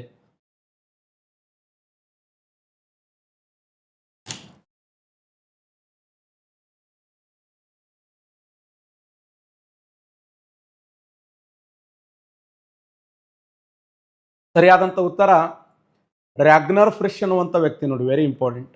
ಇವರಿಗೆ 1969ರಲ್ಲಿ ಅರ್ಥಶಾಸ್ತ್ರಕ್ಕೆ ಮೊದಲ ಬಾರಿಗೆ ನೊಬೆಲ್ ಪ್ರಶಸ್ತಿ ಸಿಕ್ತು. ಇವರಿಗೆ ಜಗತ್ತಿನಲ್ಲಿ ಮೊಟ್ಟ ಮೊದಲ ಬಾರಿಗೆ ನೊಬೆಲ್ ಪಾರಿತೋಷಿಕ ಪ್ರಶಸ್ತಿ ಅರ್ಥಶಾಸ್ತ್ರ ವಿಷಯದಲ್ಲಿ ಘೋಷಣೆ ಮಾಡಿದ ವರ್ಷ ಯಾವುದು? 1967. 67ರ ಘೋಷಣೆ ಮಾಡ್ತಾರೆ. 69ರಲ್ಲಿ ಇವರಿಗೆ ಈ ಒಂದು ಸೂಕ್ಷ್ಮ ಮತ್ತು ಸಮಗ್ರ ಅನ್ನುವಂಥ ಆಧಾರದ ಮೇಲೆ ಮೈಕ್ರೋ ಮತ್ತು ಮ್ಯಾಕ್ರೋ ಅಂತ ಓದ್ತೀವಿ. ಭಾರತ ದೇಶದಿಂದ ಅರ್ಥಶಾಸ್ತ್ರದಲ್ಲಿ ನೊಬೆಲ್ ತೊಗೊಂಡ್ರು ಯಾರು? 2 ತೊಗೊಂಡ್ರ ಆಲ್ರೆಡಿ. ಒಬ್ರು ಅಮರ್ತ್ಯ ಸೇನ್. ಅಮರ್ತ್ಯ ಸೇನ್ ಅವರು ಯಾವ ವರ್ಷ? 1998ರಾಗ ವೆಲ್ಫೇರ್ ಎಕನಾಮಿಕ್ಸ್ ಅಂತ ಓದ್ತೀವಿ, ಕಲ್ಯಾಣ ಅರ್ಥಶಾಸ್ತ್ರಕ್ಕೆ ಸಿಕ್ತು. ಇನ್ನೊಬ್ಬ ವ್ಯಕ್ತಿ ಯಾರು? ಅಭಿಜಿತ್ ಬ್ಯಾನರ್ಜಿ ಅನ್ನುವಂಥ ವ್ಯಕ್ತಿ. ಅಭಿಜಿತ್ ಬ್ಯಾನರ್ಜಿ. ಈ ಅಭಿಜಿತ್ ಬ್ಯಾನರ್ಜಿ ಅನ್ನುವಂಥ ವ್ಯಕ್ತಿ ಯಾವ ವರ್ಷ? 2019. ಇವರು ಒಂದು ಗ್ರಂಥವನ್ನು ಬರೀತಾರೆ. ಇವರು ಬರೆದಂಥ ಪ್ರಸಿದ್ಧವಾಗಿರುವ ಗ್ರಂಥ ಯಾವುದಂದ್ರೆ ಪೂವರ್ ಎಕನಾಮಿಕ್, ಗುಡ್ ಎಕನಾಮಿಕ್ ಅನ್ನುವಂಥ ಒಂದು ಗ್ರಂಥ. ಇವರು ಕೂಡ ಅಭಿವೃದ್ಧಿ ಅರ್ಥಶಾಸ್ತ್ರ, ಡೆವಲಪ್ಮೆಂಟ್ ಎಕನಾಮಿಕ್ಸ್ ಮೇಲೆ ಇವರಿಗೆ ಪ್ರಶಸ್ತಿ ಸಿಗ್ತದೆ 2019ರಲ್ಲಿ. ಯಾರಿಗೆ? ಅಭಿಜಿತ್ ಬ್ಯಾನರ್ಜಿ ಅನ್ನುವಂಥ ವ್ಯಕ್ತಿಗೆ. ಇದರ ಮೇಲೆ ಕೇಳುವಂಥ ಸಾಧ್ಯತೆಗಳದ ನೋಡಿ. ನೆಕ್ಸ್ಟ್ ಕ್ವಶನ್ ಹೋಗೋಣ. ಅರ್ಥಶಾಸ್ತ್ರದಲ್ಲಿ ಅವಕಾಶ ವೆಚ್ಚ ಎಂದರೇನು ಅಂತ ಒಳ್ಳೆ ಪ್ರಶ್ನೆ ಇದು. ಅವಕಾಶ ವೆಚ್ಚ, ಯಾಕಂದ್ರೆ ಬೇಸಿಕ್ ಎಕನಾಮಿಕ್ಸ್ ಕೇಳುವಂಥ ಸಾಧ್ಯತೆಗಳದಾವ ನಿಮಗೆ. ಅರ್ಥಶಾಸ್ತ್ರದಲ್ಲಿ ಅವಕಾಶ ವೆಚ್ಚ ಒಂದು ವಸ್ತುವನ್ನು ಉತ್ಪಾದಿಸಲು ತಗುಲುವ ಒಟ್ಟು ವೆಚ್ಚ, ಮುಂದಿನ ಅತ್ಯುತ್ತಮ ಪರ್ಯಾಯವನ್ನು ಬಿಟ್ಟು ಕೊಟ್ಟಿದ್ದರ ಮೌಲ್ಯ, ಸರ್ಕಾರವು ಸಬ್ಸಿಡಿ ಮೊತ್ತ ವಸ್ತುಗಳ ಸಾಗಾಣಿಕೆ ತಗುಲುವ ವೆಚ್ಚ. ಸೂಪರ್. ಸರಿಯಾದಂಥ ಉತ್ತರ ಬಿ ರೈಟ್ ಆನ್ಸರ್ ನೋಡಿ. ಮುಂದಿನ ಅತ್ಯುತ್ತಮ ಪರ್ಯಾಯವನ್ನು ಬಿಟ್ಟು ಕೊಟ್ಟಿದ್ದರ ಮೌಲ್ಯ ಅಂತ. ಮುಂದಿನ ಅತ್ಯುತ್ತಮ ಪರ್ಯಾಯವನ್ನು ಬಿಟ್ಟು ಕೊಟ್ಟಿದ್ದರ ಮೌಲ್ಯವನ್ನ ಅವಕಾಶ ವೆಚ್ಚ ಅಂತ ಕರಿತೀವಿ. ಏನು ಹಿಂಗಂದ್ರೆ ಅವಕಾಶ ವೆಚ್ಚ ಅಂದ್ರೆ ಒಂದು 5,000 ಕೋಟಿ ರೂಪಾಯಿ ಅಮೌಂಟ್ ಇದೆ ಅಂತ ತಿಳ್ಕೊಳ್ಳೋಣ. 5,000 ಕೋಟಿಯಲ್ಲಿ 1,000 ಕೋಟಿ ರೂಪಾಯಿ ರಸ್ತೆಗಾಗಿ ನಾವು ಖರ್ಚು ಮಾಡಿದೆವು. 1,000 ಕೋಟಿ ಏನು ಮನೆಗಳ ನಿರ್ಮಾಣಕ್ಕಾಗಿ ಖರ್ಚು ಮಾಡಿದೆವು. 1,000 ಕೋಟಿ ಶಿಕ್ಷಣಕ್ಕಾಗಿ ಖರ್ಚು ಮಾಡಿದೆವು. ಈ ಒಂದು ರಸ್ತೆಗಳ ಬದಲಾಗಿ ಅಣೆಕಟ್ಟು ಕಟ್ಟಿದ್ರೆ ಹೆಂಗಾಗ್ತಿತ್ತು, ಆಹಾರದ ಬದಲಾಗಿ ಜನರಿಗೆ ಒಂದು ಉತ್ತಮ ಆಸ್ಪತ್ರೆ ಕಟ್ಟಿಸಿದ್ರೆ ಹೆಂಗಿರ್ತಿತ್ತು, ಅಥವಾ ಏನು ಬೇರೆ ಬೇರೆ ಯೋಜನೆಗಳು. ಅಂದ್ರೆ 2 ಅವಕಾಶಗಳಿರ್ತಾವಲ್ಲ, ಒಂದು ಅವಕಾಶ ಪಡ್ಕೊಂಡಿರ್ತೀವಿ, ಇನ್ನೊಂದು ಅವಕಾಶ ಬಿಟ್ಟಿರ್ತೀವಿ. ಆ ಬಿಟ್ಟಂತ ಪರ್ಯಾಯ ಬಿಟ್ಟು ಕೊಟ್ಟಿರ್ತಕ್ಕಂಥ ಮೌಲ್ಯವನ್ನೇ ಅವಕಾಶ ವೆಚ್ಚ ಅಂತ ಓದ್ತೀವಿ. ಅವಕಾಶ ವೆಚ್ಚ ವೆರಿ ಇಂಪಾರ್ಟೆಂಟ್. ಯಾಕಂದ್ರೆ ಅರ್ಥಶಾಸ್ತ್ರದಲ್ಲಿ ಅವಕಾಶ ವೆಚ್ಚ ಅಂತ ಕೇಳ್ತಾನೆ, ತುಷ್ಟಿಗುಣ ಅಂತ ಕೇಳ್ತಾನೆ. ತುಷ್ಟಿಗುಣ ಅಂದ್ರೆ ಏನು? ತುಷ್ಟಿಗುಣ ಅಂದ್ರೆ ಇದೆ, ನಮ್ಮ ಭಯಂಕರ ನೀರಡಿಕೆ ಯಾವ್ದು. ಖುಷಿ ಆಯ್ತು. ಒಬ್ಬ ವ್ಯಕ್ತಿ ಒಂದು ವಸ್ತುವನ್ನು ಹಣ ಕೊಟ್ಟು ತಗೊಂಡಿರ್ತಾನೆ. ಆ ಹಣ ಕೊಟ್ಟು ತಗೊಂಡಾಗ ಅದನ್ನು ಅನುಭವಿಸ್ತೀವಲ್ಲ, ಅದ ತುಷ್ಟಿಗುಣ. ಮಾನವನ ಬಯಕೆಯನ್ನು ನಾಶಪಡಿಸುವ ಶಕ್ತಿಗೆ ಏನಂತ ಕರಿತೀವಿ ಅಂದ್ರೆ ತುಷ್ಟಿಗುಣ ಅಂತ ಓದ್ತೀವಿ. ಯುಟಿಲಿಟಿ. ಮಾನವನ ಬಯಕೆಯನ್ನು ನಾಶಪಡಿಸುವ ಶಕ್ತಿಯೇ ತುಷ್ಟಿಗುಣ. ಆ ತುಷ್ಟಿಗುಣ ಅದು ಋಣಾತ್ಮಕ ಆಗಿರಬಹುದು, ಧನಾತ್ಮಕ ಆಗಿರಬಹುದು. ನೀರು ಕುಡಿದ್ರೆ ಖುಷಿ ಆಗ್ತದೆ, ಕೆಲವರು ಬಾಳೆಹಣ್ಣು ತಿಂದ್ರೆ ಖುಷಿ ಆಗ್ತದೆ, ಕೆಲವರಿಗೆ ಏನೇನೋ ತಿಂದ್ರೆ ಖುಷಿ ಆಗ್ತದೆ, ಕೆಲವರಿಗೆ ಏನೇನೋ ಕುಡಿದ್ರೆ ಖುಷಿ ಆಗ್ತದೆ. ಎಲ್ಲವೂ ಯುಟಿಲಿಟಿ. ಯುಟಿಲಿಟಿಗೆ ಒಳ್ಳೆಯದು ಮತ್ತು ಕೆಟ್ಟದಂತಿಲ್ಲ. ಅರ್ಥಶಾಸ್ತ್ರದ ವಿಷಯ ವಸ್ತುಗಳು ಯಾವ ಅಂತ ಕೇಳ್ತಾನೆ. ಅರ್ಥಶಾಸ್ತ್ರದ ವಿಷಯ ವಸ್ತುಗಳು ಯಾವುವು? The subject matter of economics ಅಂತ ಕೇಳೋಣ. ಬಯಕೆ, ದುಡಿಮೆ, ತೃಪ್ತಿ. ಬಯಕೆ, ದುಡಿಮೆ, ತೃಪ್ತಿಯನ್ನ the subject matter of economics. PSI ಆಗ್ಬೇಕನ್ನುವಂಥ ಬಯಕೆ ಇದೆ, FD ಆಗ್ಬೇಕನ್ನುವ ಬಯಕೆ ಇದೆ, ಪೊಲೀಸ್ ಆಗ್ಬೇಕನ್ನುವಂಥ ಬಯಕೆ ಇದೆ. ಬರೀ ಬಯಕೆ ಇದ್ರೆ ಅಷ್ಟೇ ಅಲ್ಲ, ಅದಕ್ಕೆ ತಕ್ಕಂತೆ ಸದ್ ಕ್ಲಾಸ್ ಕೇಳಾಕತ್ತಿರಲ್ಲ, ಇದು ದುಡಿಮೆ. ನಾಳೆ ರಿಸಲ್ಟ್ ಬಂತು, PSI ಆದ್ರಿ, ಅದು ಪ್ರತಿಫಲ. PSI ಆದ್ಮೇಲೆ ಸುಮ್ ಕುಂದಿರ್ತೀರಿ, ಇಲ್ರಿ ಒಂದ್ಸರಿ KS ನೋಡಿ ಬಿಡಮ್ಮು, ಮತ್ ಬಯಕೆ, ಮತ್ KS ಅಂದ್ರೆ ಮತ್ತೆ ಓದಾಕ್ ಕುಂದಿರ್ಬೇಕು. ದುಡಿಮೆ, KS ಆಫೀಸರ್ ಆಗೇ ಬಿಟ್ರಿ, ಪ್ರತಿಫಲ. KS ಆದ್ಮೇಲೆ ಸುಮ್ ಕುಂದಿರ್ತೀರಿ, ಮತ್ತೆ ಏನ್ರ ಒಂದು ಗದ್ದಲ್ ಹಾಕೋರೆ, ಇಲ್ರಿ ಒಂದು ಮನೆ ಕಟ್ಟಬೇಕು, ಒಂದು ಕಾರ್ ತಗೋಬೇಕು, ಮತ್ತೆ ಅಲ್ಲಿನ ಮತ್ತೆ ಬಯಕೆ ಸ್ಟಾರ್ಟೇ ಅಲ್ಲ. ಹಂಗ ಮಾನವನ ಬಯಕೆಗಳು ಅನಂತವಾಗಿವೆ, ಸಾಧನಾ ಸಂಪನ್ಮೂಲಗಳು ಮಿತವಾಗಿವೆ. ಇವೆರಡರ ನಡುವಿನ ಸಂಬಂಧವನ್ನು ಕುರಿತು ಅಧ್ಯಯನ ಮಾಡೋದೇ ಅರ್ಥಶಾಸ್ತ್ರ ಅಂತ ಹೇಳಿದವರು ಲಿಯೋನಲ್ ರಾಬಿನ್ಸನ್ ಅವ್ರು ಹೇಳ್ತಾರೆ. ಮಾನವನ ಬಯಕೆಗಳು ಅನಂತವಾಗಿವೆ, ಸಾಧನಾ ಸಂಪನ್ಮೂಲಗಳು ಮಿತವಾಗಿವೆ. ಈಗ ಪೋಸ್ಟ್ 4,000 ಪೋಸ್ಟ್ ಕರೆದಾನ ಪೊಲೀಸ್. ಅಪ್ಲಿಕೇಶನ್ ಎಷ್ಟು ಹೋಗ್ತಾವ? 1-1.5-2 ಲಕ್ಷ ಹೋಗ್ತಾವ. ಒಂದು ವೇಳೆ 4,000 ಪೊಲೀಸ್ ಕರೆದು ಬರೀ 2,000 ಅಪ್ಲಿಕೇಶನ್ ಹೋಗಿದ್ದು ಅಂದ್ರೆ ನೀವು ಕ್ಲಾಸ್ ಕೇಳ್ತಿದ್ರೇನು? ಇಲ್ರಿ ಎಕನಾಮಿಕ್ಸ್ ಕ್ಲಾಸ್ ಹೇಳಕತ್ತೀನಿ ಬಾ ಅಂದ್ರೆ ಹಾಗ ಎಕನಾಮಿಕ್ಸ್ ಹೇಳ್ತಾನಂತ. ಯಾರಿಗೆ ಹೇಳಿ ಹೋಗೋ ಕಡೆ. ಯಾಕಂದ್ರ ಈ 4,000 ಪೋಸ್ಟ್ 2,000 ಅಪ್ಲಿಕೇಶನ್ ಹೋಗಿದ್ದು ಅಂದ್ರ ನನ್ನ ಕ್ಲಾಸ್ ಯಾರು ಕೇಳ್ತೇನೆ ಇರಲಿಲ್ಲ. ಅಪ್ಲಿಕೇಶನ್ ಜಾಸ್ತಿ ಅದಾವ. ಮಾನವನ ಬಯಕೆಗಳು 2 ಲಕ್ಷ ಬಯಕೆಗಳದಾವ, ಅದರ ಪೋಸ್ಟ್ಗಳ ಸಂಖ್ಯೆ 4,000 ಅದಾವ. ಇದನ್ನೇ ನಾವು ಅರ್ಥಶಾಸ್ತ್ರ ಅಂತ ಓದ್ತೀವಿ. ಅವಾಗ ಏನನ್ನು ಉತ್ಪಾದಿಸಬೇಕು, ಹೇಗೆ ಉತ್ಪಾದಿಸಬೇಕು, ಯಾರಿಗಾಗಿ ಉತ್ಪಾದಿಸಬೇಕು, ಈ ದೇಶ ಅನುಭವಿಸುವಂಥದ್ದು. ನೀವು ಯಾವ ಬುಕ್ ಓದಬೇಕು, ಯಾರ ಕ್ಲಾಸ್ ಕೇಳಬೇಕು, ಯಾರ ಕ್ಲಾಸ್ ಕೇಳಿದ್ರೆ ನನ್ನ ಅರ್ಥ ಆಗ್ತದ, ಎಷ್ಟು ಟೈಮ್ ಕೊಡ್ಬೇಕು ಯಾವ ಸಬ್ಜೆಕ್ಟಿಗೆ, ಎಷ್ಟು ಹೇಳಿದ್ರೆ ಎಕನಾಮಿಕ್ಸ್ ಕಡಿಮೆ. ಅದಕ್ಕೆ ಎಕನಾಮಿಕ್ಸ್ಗೆ ನೊಬೆಲ್ ಪಾರಿತೋಷಿಕ ಪ್ರಶಸ್ತಿ ಕೊಡ್ತಾರ. ಯಾರು ಒಳಬಾರ್ದು, ನಾ ಏನ್ರ ಅಂದಿನೇನು? Next question. ಮೀನುಗಾರಿಕೆ, ಅರಣ್ಯಗಾರಿಕೆ, ಗಣಿಗಾರಿಕೆ ಆರ್ಥಿಕತೆ ಯಾವ ವಲಯಕ್ಕೆ ಸೇರುತ್ತದೆ ಅಂತ ಕ್ವಶನ್. ಮೀನುಗಾರಿಕೆ, ಅರಣ್ಯಗಾರಿಕೆ, ಗಣಿಗಾರಿಕೆ ಇಂಪಾರ್ಟೆಂಟ್.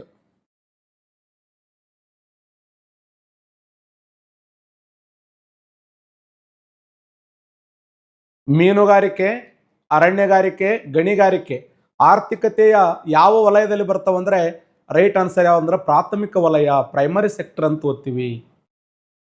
ನಾವು ಎಕನಾಮಿಕ್ಸ್ ಹೋದಾಗ 3 ಸೆಕ್ಟರ್ ಇದ್ದು, ಬೆಂಕೆಚ್ಚಲಿಗೆ 5 ಆಗ್ಯಾವ. ಒಳ್ಳಿ ಮಿಕ್ಕಿ ಹೋಗ್ಯ ನಮ್ಗೆ 3 ಸಾಕಾಗಿತ್ತು. ಆಸತ್ ಬ್ಯಾಸತ್ ಮಲ್ಲ ಇವ ಸತ್ ನಾಯ್ಕ ಒಳಗೆ ಬಿತ್ತಂದಂಗ ದಿನ ಹೊಸ ಹೊಸ ವಿಷಯಗಳು, ಹೊಸ ಸ್ಪೋರ್ಟ್ಸ್. 19 ಒಳಗೆ ಬೇರೆ, 19 ದಾಟಿದ್ ಮತ್ತೆ ಅವು ಸ್ಪೋರ್ಟ್ಸ್ ಬೇರೆ, ಹೆಣ್ಮಕ್ಳದ್ದು ಬೇರೆ, ಮುದುಕರಾದ್ಮೇಲೆ ಅವ್ರು ರೆಸ್ಟ್ ಮಾಡೋ ಅದು ಮತ್ತೆ ಲೆಜೆಂಡ್ ಕ್ರಿಕೆಟ್ ಆಟಗಾರರು. ಸುಮ್ ರೆಸ್ಟ್ ಮಾಡೋದು ಬಿಟ್ಟು ಅವ್ರು ಆಡೋದು ಇಂಪಾರ್ಟೆಂಟ್ ಅಲ್ಲ, ಅವ್ರ ಮೇಲೆ ಕ್ವಶನ್ ಕೇಳ್ತಾನೆ. ಮಹಿಳಾ IPL, ಬಾಯ್ಸ್ IPL ಅದ್ರ ಯಾರು ಆರೆಂಜ್ ಕ್ಯಾಪ್ ತೊಗೊಂಡ್ರು.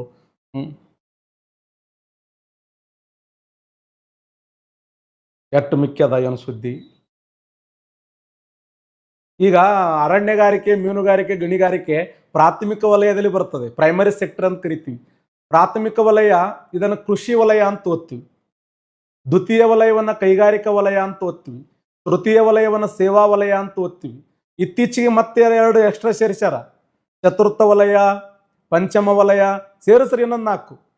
ಯಾರು ಓದಬಾರ್ದು ಎಕ್ಸಾಮ್. 6ನೇ ವಲಯ, 7ನೇ ವಲಯ, 1000 ತನ ಹೋಲಿ ಹೆಂಗೆ. ಈ ಪ್ರಾಥಮಿಕ ವಲಯದಲ್ಲಿ ಏನು ಬರ್ತದೆ? ಮೀನುಗಾರಿಕೆ, ಗಣಿಗಾರಿಕೆ, ಅರಣ್ಯಗಾರಿಕೆ. ಬಟ್ ಬಜೆಟ್ ಪ್ರಕಾರ ಹೋದಾಗ ಗಣಿಗಾರಿಕೆ ದ್ವಿತೀಯ ವಲಯದಲ್ಲಿ ಬರ್ತದೆ. ಬೇಡ, ಈಗ ಪರ್ಫೆಕ್ಟ್ ಆಗಿ ಪ್ರಾಥಮಿಕ ವಲಯನ ಹಿಡಿಯೋಣ. ಅಗ್ರಿಕಲ್ಚರ್ ಅನ್ನೋದು ಪ್ರಾಥಮಿಕ ವಲಯ, ಅಲ್ಲಿ ಮೀನುಗಾರಿಕೆ ಬರ್ತದೆ, ಅರಣ್ಯಗಾರಿಕೆ ಬರ್ತದೆ, ಗಣಿಗಾರಿಕೆ ಬರ್ತದೆ, ಕೃಷಿ ಪಶು ಪಾಲನೆ ಬರ್ತದೆ ಪ್ರಾಥಮಿಕ ವಲಯದಲ್ಲಿ. ದ್ವಿತೀಯ ವಲಯದಲ್ಲಿ ಈ ಕೈಗಾರಿಕೆಗಳು ಬರ್ತವೆ, ಸಣ್ಣ ಕೈಗಾರಿಕೆಗಳು, ಗುಡಿ ಕೈಗಾರಿಕೆಗಳು, ಅತಿ ಸಣ್ಣ ಕೈಗಾರಿಕೆಗಳು, ಮಧ್ಯಮ ಕೈಗಾರಿಕೆಗಳು, ಬೃಹತ್ ಕೈಗಾರಿಕೆಗಳು. ದ್ವಿತೀಯ ವಲಯವನ್ನ ತಯಾರಿಕಾ ವಲಯ ಅಂತ ಕರೀತಾರೆ. ತೃತೀಯ ವಲಯ ಅಂದ್ರೆ ಏನು? ತೃತೀಯ ವಲಯವನ್ನ ಸೇವಾ ವಲಯ, ವ್ಯಾಪಾರ ಬರ್ತದ, ವಹಿವಾಟ ಬರ್ತದ, ಆರೋಗ್ಯ ಬರ್ತದ, ಆಸ್ಪತ್ರೆಗಳು ಬರ್ತವೆ, ಸಾರಿಗೆ ಬರ್ತದ, ಸಂಪರ್ಕ ಬರ್ತದ, ಬ್ಯಾಂಕಿಂಗ್ ಬರ್ತದ, ಸೇವಾ ವಲಯ. ಅದಕ್ಕೆ ನಾ ಸಿಂಪಲ್ ಆಗಿ ಈಗ ಹತ್ತಿ ಬೆಳೆದೇವಂದ್ರೆ ಪ್ರಾಥಮಿಕ ವಲಯ, ಹತ್ತಿಯಿಂದ ಬಟ್ಟಿ ಮಾಡಿದೇವಂದ್ರೆ ದ್ವಿತೀಯ ವಲಯ, ಬಟ್ಟಿ ಮಾರಾಟ ಮಾಡಿದೇವಂದ್ರೆ ತೃತೀಯ ವಲಯ. ನಿಂಬೆ ಹಣ್ಣು ಬೆಳೆದೇವಂದ್ರೆ ಪ್ರಾಥಮಿಕ ವಲಯ. ಆ ನಿಂಬೆ ಹಣ್ಣು ಸ್ವಲ್ಪ ಕೊಯ್ದು ಅದಕ್ಕೆ ಉಪ್ಪು ಖಾರ ಹಾಕಿ ಸ್ವಲ್ಪ ಒಂದು ಬೋಗಣ್ಣೆಗೆ ಒಟ್ಟು ಎಣ್ಣೆ ಹಾಕಿ ಗಲಿಬಿಲಿಗೆ ಕೈಯಾಡಿಸಿ ಅದನ್ನು ಉಪ್ಪಿನಕಾಯಿ ಮಾಡಿದ ಒಂದು ದ್ವಿತೀಯ ವಲಯ. ಆ ಉಪ್ಪಿನಕಾಯಿ ತಲೆಮೆ ಹೊಟ್ಟು ಮಾರಾಟ ಮಾಡಿದ ಒಂದು ತೃತೀಯ ವಲಯ. ಆದ್ರ ಈ ಚತುರ್ಥ ವಲಯ ಮತ್ತು ಪಂಚಮ ವಲಯ ಬರ್ತಲ್ಲ, ನಮ್ಮನ್ನು ಒಯ್ದು ಇಲ್ಲಿ ಸೇರಿಸ್ಯಾರ. ಉಪನ್ಯಾಸಕರು, ಏನೋ ಸಂಶೋಧಕರು, ಈ PhD ಮಾಡ್ತಿರ್ತಾರೆ, ಅವರು ಚತುರ್ಥ ವಲಯದಲ್ಲಿ ಬರ್ತಾರೆ. ಆಮೇಲೆ ಕುಲ ಸಚಿವರು, ಉಪನ್ಯಾಸಕರು, ಆಮೇಲೆ ಸಂಶೋಧಕರು, ಈಗ ಯಾರು ಇಸ್ರೋದಲ್ಲಿ ಕೆಲಸ ಮಾಡ್ತಾರೆ ಅವರೆಲ್ಲ ಚತುರ್ಥ ವಲಯ. ಇನ್ನು ಇನ್ನೊಂದು ಬರ್ತದೆ ಪಂಚಮ ವಲಯ ಅಂತೇಳಿ, ಇವ್ರು ನಿರ್ಧಾರಕರು, ಪ್ರಧಾನಮಂತ್ರಿ, ರಾಷ್ಟ್ರಪತಿಗಳು, ಕೆಲವು ಸಾಫ್ಟ್ವೇರ್ ಕಂಪನಿಗಳ CEO ಬರ್ತಾರೆ. ನಮ್ಮ ದೇಶ ಬೆಂಗಳೂರಲ್ಲಿ ಹೈಯೆಸ್ಟ್ ಸಾಫ್ಟ್ವೇರ್ ಕಂಪನಿಗಳದಾವೆ. ನಿರ್ಧಾರವನ್ನು ಕೈಗೊಳ್ಳುವಂತ ವಲಯ ಅದು. ಅದನ್ನ ಪಂಚಮ ವಲಯ ಅಂತ ಓದ್ತೀವಿ. ಪಂಚಮ ವಲಯದಲ್ಲಿ ರಾಜ್ಯಪಾಲರು ಬರ್ತಾರೆ, ಪ್ರಧಾನಮಂತ್ರಿಗಳು ಬರ್ತಾರೆ, ರಾಷ್ಟ್ರಪತಿಗಳು, ಉಪರಾಷ್ಟ್ರಪತಿಗಳು, ಕೆಲವು ಪ್ರಮುಖವಾಗಿರುವಂತ ಸಂಸ್ಥೆಗಳ ಅಧ್ಯಕ್ಷರು, ಕೆಲವು ಪ್ರಧಾನವಾಗಿರುವಂತ ಕಂಪನಿಗಳ ಮುಖ್ಯಸ್ಥರು. ಕರೆಕ್ಟಾ? ಮತ್ತೆ ಇವುಗಳಿಗಿನ ಒಂದೊಂದು ಇದು ಕೊಡ್ತಾನೆ. ಈ ಪ್ರಾಥಮಿಕ ವಲಯವನ್ನು ಏನಂತ ಕರೀತಾನೆ? ರೆಡ್ ಝೋನ್ ಅಂತ ಕರೀತಾನೆ. ರೆಡ್ ಕಲರ್ ಎಂದು ಗುರುತಿಸ್ತಾರೆ. ಪ್ರಾಥಮಿಕ ವಲಯವನ್ನು ರೆಡ್ ಕಲರ್ ಎಂದು ಗುರುತಿಸ್ತಾರ. ದ್ವಿತೀಯ ವಲಯವನ್ನು ಬ್ಲೂ ಕಲರ್ ಎಂದು ಗುರುತಿಸ್ತಾರ. ತೃತೀಯ ವಲಯವನ್ನ ಪಿಂಕ್ ಕಲರ್ ಎಂದು ಗುರುತಿಸ್ತಾರ. ಚತುರ್ಥ ವಲಯವನ್ನು ವೈಟ್ ಕಲರ್ ಎಂದು ಗುರುತಿಸ್ತಾರ. ಇನ್ನು ಪಂಚಮ ವಲಯವನ್ನು ಗೋಲ್ಡ್ ಅಂತಾರ. ಗೋಲ್ಡ್, ಬಂಗಾರ, ಬಂಗಾರ, ಬಂಗಾರ, ಬಂಗಾರ, ಗೋಲ್ಡ್. ಪಂಚಮ ವಲಯವನ್ನು ಬಂಗಾರ, ನೆನಪಿಡಿ, ವೆರಿ ಇಂಪಾರ್ಟೆಂಟ್. ಪ್ರಾಥಮಿಕ ವಲಯವನ್ನ ರೆಡ್ ಕಲರ್, ದ್ವಿತೀಯ ವಲಯವನ್ನ ಬ್ಲೂ ಕಲರ್, ತೃತೀಯ ವಲಯವನ್ನ ಪಿಂಕ್ ಕಲರ್, ಚತುರ್ಥ ವಲಯವನ್ನ ವೈಟ್ ಕಲರ್, ಇನ್ನು ಪಂಚಮ ವಲಯವನ್ನು ಗೋಲ್ಡ್ ಕಲರ್ ಅಂತ ಓದ್ತೀವಿ. ಯಾವ ಸಜ್ಜಿಗೆ ಹೆಂಗೆ ಮಾಡ್ಬೇಕು ಹೇಳ್ರಿ ಕೊಟ್ಟ ನಾವು ತುಂಬ ಕ್ಲಾಸ್ ಕೇಳಲಿ. ಸಜ್ಜಿಗೆ ತೊಗೊಂಡು ಏನು ಮಾಡವ? ಅರ್ಥ ಆಯ್ತಾ? ಇದು ಈ 5 ವಲಯಗಳನ್ನು ಕುರಿತು ಅಧ್ಯಯನ ಮಾಡದೆ ಅರ್ಥಶಾಸ್ತ್ರ. ನೋಡಿ, ವಾಟ್ ಈಸ್ ಎಕನಾಮಿಕ್ಸ್ ಅಂದ್ರೆ? ಅರ್ಥಶಾಸ್ತ್ರ ಎಂದರೆ ಆರ್ಥಿಕ ಚಟುವಟಿಕೆಗಳ ಕುರಿತು ಅಧ್ಯಯನ ಮಾಡುವ ಶಾಸ್ತ್ರ. ಯಾರೋ ಬಂಗಾರ ಏನ್ ಮಾಡ್ತಿದೆ ಅಂದ್ರೆ ಈ ಕ್ಲಾಸ್ ಮಾಡ್ತಿದೆ ಅಂತ. ಬ್ಯಾಡದು, ನಾ ಏನು ಬಂಗಾರ ಅಲ್ಲ, ಸುಮ್ ಕ್ಲಾಸ್ ಕೇಳಲಿ. ಕೆಟ್ಟು ಉಬ್ಬಿಸ್ತಿಲ್ಲ ಕೊಡಿ. ಭಾಳ ಶಾಣೆ ಮಂದಿ ಒಳಗೆ ಒಂದೊಂದು. ಈ 5 ವಲಯಗಳನ್ನು ಕುರಿತು ಅಧ್ಯಯನ ಮಾಡೋ ಶಾಸ್ತ್ರ ಇದೆಯಲ್ಲ, ಅದನ್ನ ಎಕನಾಮಿಕ್ಸ್ ಅಂತ ಓದ್ತೀವಿ. ಒಬ್ರು ಹೇಳಿದ್ರು ಸಂಪತ್ ಕುರಿತು ಅಧ್ಯಯನ ಮಾಡೋದು. ಯಾರು? Adam Smith the wealth of nation ಅಂತ ಗ್ರಂಥ ಬರೀತಾರೆ 1776ರಾಗ. ಇನ್ನೊಬ್ರು 1789ರಾಗ ಗ್ರಂಥ ಬರೋದನ್ನು ಪ್ರಕಟ ಮಾಡ್ತಾರೆ. ಯಾರು? Alfred Marshall. ಅವರು ದ ಪ್ರಿನ್ಸಿಪಲ್ ಆಫ್ ಎಕನಾಮಿಕ್ಸ್ ಅನ್ನುವಂಥ ಗ್ರಂಥ ಬರೀತಾರೆ. ಅಲ್ಲಿ ಅವ್ರು ಏನ್ ಹೇಳ್ತಾರೆ? ಯೋಗಕ್ಷೇಮದ ವ್ಯಾಖ್ಯವನ್ನು ಮಂಡಿಸಿದ್ರು. ಇನ್ನೊಬ್ರು ಬರ್ತಾರೆ ಲಿಯೋನಾಲ್ಡ್ ರಾಬಿನ್ಸನ್ ಅಂತೇಳಿ, ಅರ್ಥಶಾಸ್ತ್ರದ ಸ್ವರೂಪ ಮತ್ತು ಮಹತ್ವ ಅನ್ನುವಂಥ ಗ್ರಂಥ ಬರೆದ್ರು. ಅಲ್ಲಿ ಅವ್ರು ಏನ್ ಹೇಳ್ತಾರೆ? ಕೊರತೆ ವ್ಯಾಖ್ಯವನ್ನು ಮಂಡಿಸ್ತಾರೆ. ಓಕೆನಾ? ನೆಕ್ಸ್ಟ್ ನೋಡಿ, ಆಗಲೇ ಇದನ್ನು ಡಿಸ್ಕಸ್ ಮಾಡಿದ್ದು. ಕೆಳಗಿನಲ್ಲಿ ಯಾವುದು ನೇರ ತೆರಿಗೆಯಾಗಿದೆ? ಡೈರೆಕ್ಟ್ ಟ್ಯಾಕ್ಸ್ಗೆ ಸರಿಯಾಗಿರುವಂತ ಉದಾಹರಣೆ ಯಾವುದು? ಸರಕು ಮತ್ತು ಸೇವಾ ತೆರಿಗೆ, ಅಬಕಾರಿ ಸುಂಕ, ಕಾರ್ಪೊರೇಟ್ ಟ್ಯಾಕ್ಸ್, ಕಸ್ಟಮ್ಸ್ ಡ್ಯೂಟಿ. ನೇರ ತೆರಿಗೆ, ಡೈರೆಕ್ಟ್ ಟ್ಯಾಕ್ಸ್, ನೇರ ತೆರಿಗೆಗೆ ಉದಾಹರಣೆ ಯಾವುದು? Super, excellent. ನೋಡಿ, ನಾನು ನಿನ್ನೆ ಒಂದು ಪಾಯಿಂಟ್ ಹೇಳಿದ್ದೆ ನಿಮಗೆ, ವಿತ್ತೀಯ ನೀತಿ ಅಂತ ಹೇಳಿ. ವಿತ್ತೀಯ ನೀತಿ, ಫಿಸಿಕಲ್ ಪಾಲಿಸಿ ಅಂತ ಓದ್ತೀವಿ. ವಿತ್ತೀಯ ನೀತಿ ಅಂದ್ರೆ ಏನು? ಸರ್ಕಾರ ತನ್ನ ಬಜೆಟ್ ಬಗ್ಗೆ ಚರ್ಚೆ ಮಾಡೋದು. ಏನು? 4 ಅಂಶಗಳನ್ನು ಚರ್ಚೆ ಮಾಡ್ತದಲ್ಲಿ. 4 ಅಂಶಗಳು ಯಾವುವು? ಒಂದು ಆದಾಯದ ಬಗ್ಗೆ ಹೇಳುತ್ತದೆ, ಇನ್ನೊಂದು ವೆಚ್ಚದ ಬಗ್ಗೆ ಹೇಳುತ್ತದೆ, ಇನ್ನೊಂದು ಈಗ ಆದಾಯಕ್ಕಿಂತ ವೆಚ್ಚ ಹೆಚ್ಚಾಯ್ತಪ್ಪ, ಆದಾಯಕ್ಕಿಂತ ವೆಚ್ಚ ಹೆಚ್ಚಾಯ್ತಂದ್ರೆ ಏನಾಗ್ತದ? ಸರ್ಕಾರಕ್ಕೆ ಹುಚ್ಚಿಡಿತದ. ಮನುಷ್ಯನಿಗೆ ಆದಾಯಕ್ಕಿಂತ ವೆಚ್ಚ ಹೆಚ್ಚಾಯ್ತಂದ್ರ ಈಗ 10,000 ರೂಪಾಯಿ ಬರ್ತದೆ ನಮ್ಮ ತಿಂಗಳ ಆದಾಯ, ತಿಂಗಳ 20,000 ರೂಪಾಯಿ ಖರ್ಚಾಲಕತ್ತಂದ್ರೆ ಏನ್ ಮಾಡ್ತೀವಿ ನಾವು? ಹುಚ್ಚಿಡಿತನ ಸಾಲ ಮಾಡ್ತೀವಿ. ಇದನ್ನ ಸರ್ಕಾರನು ಮಾಡ್ತದ, ಅದನ್ನ ಸಾರ್ವಜನಿಕ ಸಾಲ ಅಂತ ಕರಿತೀವಿ. ಸಾರ್ವಜನಿಕ ಆದಾಯ, ಸಾರ್ವಜನಿಕ ವೆಚ್ಚ, ಸಾರ್ವಜನಿಕ ಸಾಲ, ಮತ್ತೆ ಇನ್ನೊಂದು ಬರ್ತದ, ಅದನ್ನ ನಾವು ವಿತ್ತೀಯ ನೀತಿ ಅಂತ ಕರಿತೀವಿ, ವಿತ್ತೀಯ ಕೊರತೆ ಅಂತ ಓದ್ತೀವಿ ಅಲ್ಲ. ಈ 4 ಅಂಶಗಳನ್ನು ಕುರಿತು ಬಜೆಟ್ನಲ್ಲಿ ಬಹಳ ಚೆನ್ನಾಗಿ ಎಕ್ಸ್ಪ್ಲೇನ್ ಮಾಡ್ತಾರೆ. ಆ ವಿತ್ತೀಯ ನೀತಿ ಇದನ್ನು ರೆಡಿ ಮಾಡೋರು ಯಾರಂದ್ರೆ ಕೇಂದ್ರ ಸರ್ಕಾರ. ಸಾರ್ವಜನಿಕ ಆದಾಯ, ಸಾರ್ವಜನಿಕ ವೆಚ್ಚ. ಸಾರ್ವಜನಿಕ ಆದಾಯ ಎಂದರೇನು? ಸರ್ಕಾರಕ್ಕೆ ಬೇರೆ ಬೇರೆ ಮೂಲಗಳಿಂದ ಬರುವಂತ ಆದಾಯವನ್ನು ಸಾರ್ವಜನಿಕ ಆದಾಯ ಅಂತ ಕರಿತೀವಿ. ಅದರಾಗ 2 ಪ್ರಕಾರ, ಒಂದು ಕಂದಾಯ ಆದಾಯ, ಇನ್ನೊಂದು ಬಂಡವಾಳ ಆದಾಯ ಅಂತ ಓದ್ತೀವಿ. ಬಂಡವಾಳ ಆದಾಯ. ಕಂದಾಯ ಆದಾಯ ಅಂದ್ರೆ ಏನು? ಸರ್ಕಾರಕ್ಕೆ ಮೇಲಿಂದ ಮೇಲೆ ಬರುವಂತ ಆದಾಯ, ದಿನ ಬರ್ತಿರ್ಬೇಕಾದ ಕಂದಾಯ ಆದಾಯ. ಬಂಡವಾಳ ಆದಾಯ ಅಂದ್ರೆ ಏನು? ಯಾವಾಗಾದ್ರೂ ಒಮ್ಮೆ ತೆಗೆದುಕೊಳ್ಳುವಂತ ಆದಾಯ. ಉದಾಹರಣೆ, ಸರ್ಕಾರ ತನ್ನ ಆಸ್ತಿ ಪಾಸ್ತಿಗಳನ್ನು ಮಾರಾಟ ಮಾಡ್ಕೊಳ್ತದೆ. ಸರ್ಕಾರ ದಿನ ಆಸ್ತಿ ಮಾರ್ತದನು, ಇವತ್ತು ಈ ಆಸ್ತಿ ಮಾರಲಿ, ನಾಳೆಗೆ ಆ ಆಸ್ತಿ ಮಾರಲಿ, ಮಾರಂಗಿಲ್ಲ. ಅದು ಸರ್ಕಾರ ತನ್ನ ಆಸ್ತಿ ಪಾಸ್ತಿಗಳನ್ನ ಮಾರಾಟ ಮಾಡ್ಕೊಳ್ತದ, ಇದನ್ನ ಬಂಡವಾಳ ಆದಾಯ. ಸಾಲ ತೋತ, ದಿನ ಸಾಲ ತೆಗಿತಾನ ಸಾಕು ಸರ್ಕಾರ. ಯಾವ್ದಾರ ದೇಶಕ್ಕೆ ಹೋಗೋದು, ಹಣ ಸಾಲ, ಅಮೆರಿಕ ಹೋಗೋಣ ಹಣ ಸಾಲ, ಹಂಗನಂಗಿಲ್ಲ. ಅವರು ಮರ್ಯಾದೆ ಹೋಗ್ತದ ಅಂತಾರಾಷ್ಟ್ರೀಯ ಮಟ್ಟದಲ್ಲಿ. ಸಾಲ ದಿನ ತೆಗಿಯಂಗಿಲ್ಲ. ಸಾಲದಿಂದ ಬರುವ ಆದಾಯ ಏನು? ಸರ್ಕಾರ ಆಸ್ತಿ ಪಾಸ್ತಿಗಳನ್ನು ಮಾರಾಟ ಮಾಡಿಕೊಂಡಾಗ ಬರುವ ಆದಾಯ. ಆಮೇಲೆ ಬಂಡವಾಳದ ಹಿಂತೆಗಿತ ಅಂತ ಓದ್ತೀವಿ. ಬಂಡವಾಳದ ಹಿಂತೆಗಿತ ಅಂದ್ರೆ ಏನು? ಸರ್ಕಾರ ಸಾರ್ವಜನಿಕ ಕ್ಷೇತ್ರಗಳಲ್ಲೇ ಹೂಡಿದಂತ ಹಣವನ್ನ ವಾಪಸ್ ಪಡೆದು, ಸರ್ಕಾರ ಸಾರ್ವಜನಿಕ ಕ್ಷೇತ್ರದಲ್ಲಿ ಹೂಡಿದಂತ ಹಣವನ್ನು ವಾಪಸ್ ಪಡ್ಕೊಂಡ್ರೆ ಅದನ್ನ ಬಂಡವಾಳದ ಹಿಂತೆಗಿತ ಅಂತ ಓದ್ತೀವಿ. ಅದು ಕೂಡ ಬಂಡವಾಳ ಆದಾಯದಲ್ಲಿ ಬರ್ತದೆ. ಇನ್ನು ಕಂದಾಯ ಆದಾಯದಲ್ಲಿ 2 ಪ್ರಕಾರ, ಒಂದು ತೆರಿಗೆ ಆದಾಯ, ಇನ್ನೊಂದು ತೆರಿಗೆತರ ಆದಾಯ ಅಂತ ಓದ್ತೀವಿ. ತೆರಿಗೆ ಆದಾಯ, ತೆರಿಗೆತರ ಆದಾಯ. ತೆರಿಗೆ ಆದಾಯ ಅಂದ್ರೆ ಏನು? ಸರ್ಕಾರಕ್ಕೆ ಕಡ್ಡಾಯವಾಗಿ ಕಟ್ಟಲೇಬೇಕಾದ ಆದಾಯವನ್ನು ತೆರಿಗೆ ಆದಾಯ ಅಂತ ಓದ್ತೀವಿ. ತೆರಿಗೆತರ ಆದಾಯ ಅಂದ್ರೆ ಏನು? ಕಟ್ಟಿದ್ರಷ್ಟೇ ಬಿಟ್ಟರಷ್ಟೇ, ಗ್ಯಾರಂಟಿ ಇಲ್ಲ. ಉದಾಹರಣೆ, RBIನ ವಾರ್ಷಿಕ ಲಾಭ, ರೈಲ್ವೆ ಇಲಾಖೆಯ ವಾರ್ಷಿಕ ಲಾಭ, ಅಂಚೆ ತಂತಿಯ ವಾರ್ಷಿಕ ಲಾಭ. ಈಗ ದಂಡ ಎಷ್ಟು ಬರ್ತದೆ ಗ್ಯಾರಂಟಿ ಇರ್ತದ. RBI ಎಷ್ಟು ಮಾಡ್ಬೇಕು. ಈಗ ರೈಲುಗಳು ಯಾವತ್ತರ ನಿಂತು ಬೆಂಗಳೂರು ಅಂತ ಹೋದೆವನು, ಬೆಂಗಳೂರಿಗೆ ಬರೀ ಕರ್ಕೊಂಡು ಹೋಗ್ತೀವಿ, ಬರೀ ಅಂತ ಹೇಳಿ. ಟ್ರೈನ್ 10 ಮಂದಿ ಇದ್ರು ಕರ್ಕೊಂಡು ಹೋಗ್ತಾರ, 100 ಮಂದಿ ಇದ್ರು ಕರ್ಕೊಂಡು ಹೋಗ್ತಾರ, 1000 ಮಂದಿ ಇದ್ರು ಕರ್ಕೊಂಡು ಹೋಗ್ತಾರೆ. ಆ ರೈಲ್ವೆ ಆದಾಯ ಆಗಿರ್ಬೋದು, ಅಂಚೆ ಆದಾಯ ಆಗಿರ್ಬೋದು, ತಂತಿ ಆದಾಯ ಆಗಿರ್ಬೋದು, RBIನ ಆದಾಯ ಆಗಿರ್ಬೋದು, ಇವೆಲ್ಲ ತೆರಿಗೆತರ ಆದಾಯದಲ್ಲಿ ಬರುವಂಥದ್ದು. ನೆನ್ಪಿಡಿ. ಸಾರ್ವಜನಿಕ ಆದಾಯದಲ್ಲಿ 2 ಪ್ರಕಾರ, ಒಂದು ಕಂದಾಯ ಆದಾಯ, ಇನ್ನೊಂದು ಬಂಡವಾಳ ಆದಾಯ. ಕಂದಾಯ ಆದಾಯ ಅಂದರೆ ಮೇಲಿಂದ ಮೇಲೆ ಬರುವಂತ ಆದಾಯವನ್ನು ಕಂದಾಯ ಆದಾಯ ಅಂತ ಓದ್ತೀವಿ. ಯಾವಾಗಲಾದರೂ ಬರುವಂತ ಆದಾಯವನ್ನು ಬಂಡವಾಳ ಆದಾಯ ಅಂತ ಓದ್ತೀವಿ. ಕಂದಾಯ ಆದಾಯದಲ್ಲಿ 2 ಪ್ರಕಾರ, ಒಂದು ತೆರಿಗೆ ಆದಾಯ, ಇನ್ನೊಂದು ತೆರಿಗೆತರ ಆದಾಯ. ತೆರಿಗೆತರ ಆದಾಯಕ್ಕೆ ಉದಾಹರಣೆ RBIನ ವಾರ್ಷಿಕ ಲಾಭ, ರೈಲ್ವೆ ಇಲಾಖೆ ವಾರ್ಷಿಕ ಲಾಭ, ಅಂಚೆ ತಂತಿಯ ವಾರ್ಷಿಕ ಲಾಭ, ದಂಡ, ಇವೆಲ್ಲವೂ ಕೂಡ ತೆರಿಗೆತರ ಆದಾಯಕ್ಕೆ ಉದಾಹರಣೆ. ಇನ್ನ ತೆರಿಗೆ ಆದಾಯದಲ್ಲಿ 2 ಪ್ರಕಾರ, ಒಂದು ನೇರ ತೆರಿಗೆ ಅಂತ ಬರ್ತದೆ, ಇನ್ನೊಂದು ಪರೋಕ್ಷ ತೆರಿಗೆ ಅಂತ ಬರ್ತದೆ. ಡೈರೆಕ್ಟ್ ಟ್ಯಾಕ್ಸ್, ಇಂಡೈರೆಕ್ಟ್ ಟ್ಯಾಕ್ಸ್ ಅಂತ ಓದ್ತೀವಿ. ಆಗಲೇ ಹೇಳಿದೆ ನಿಮಗೆ, ಸರ್ಕಾರ ಯಾರ ಮೇಲೆ ತೆರಿಗೆ ಭಾರ ಹಾಕುತ್ತದೆಯೋ ಅವರೇ ಕಟ್ಟಿದ್ರನ್ನ ಪ್ರತ್ಯಕ್ಷ ತೆರಿಗೆ. ನೆಕ್ಸ್ಟ್ ಹೇಳ್ರಿ, ನೆಕ್ಸ್ಟ್ ಹೋಲೆ. ನಿಮ್ಗೆ ಕಾನ್ಸೆಪ್ಟ್ ವೈಸ್ ಬೇಕಾಗಿಲ್ಲ ಅಲ್ಲಿ, ಏನ್ ಮಾಡಿ ಕ್ವಶನ್ ಹಂಗಲ್ಲ, ನೀವು ಅರ್ಥ ಮಾಡ್ಕೋಬೇಕಲ್ಲ, ಅದು ಭಾಳ ಇಂಪಾರ್ಟೆಂಟ್ ಅಲ್ಲ. ನೇರ ಹೋಗಂದ್ರೆ ಹೋಗ್ತೀನಿ ಬಿಡು, ಒಂದು ಪಟ ಒಂದು ಹೇಳ್ಕೊತ ಹೋಗ್ಬಿಡ್ತೀನಿ. ಸರ್ಕಾರ ಯಾರ ಮೇಲೆ ಟ್ಯಾಕ್ಸ್ ಹಾಕ್ತದೋ ಅದನ್ನ ಪ್ರತ್ಯಕ್ಷ ತೆರಿಗೆ ಅವರೇ ಕಟ್ಟಬೇಕು. ಪರೋಕ್ಷ ತೆರಿಗೆ ಅಂದ್ರೆ ಏನು?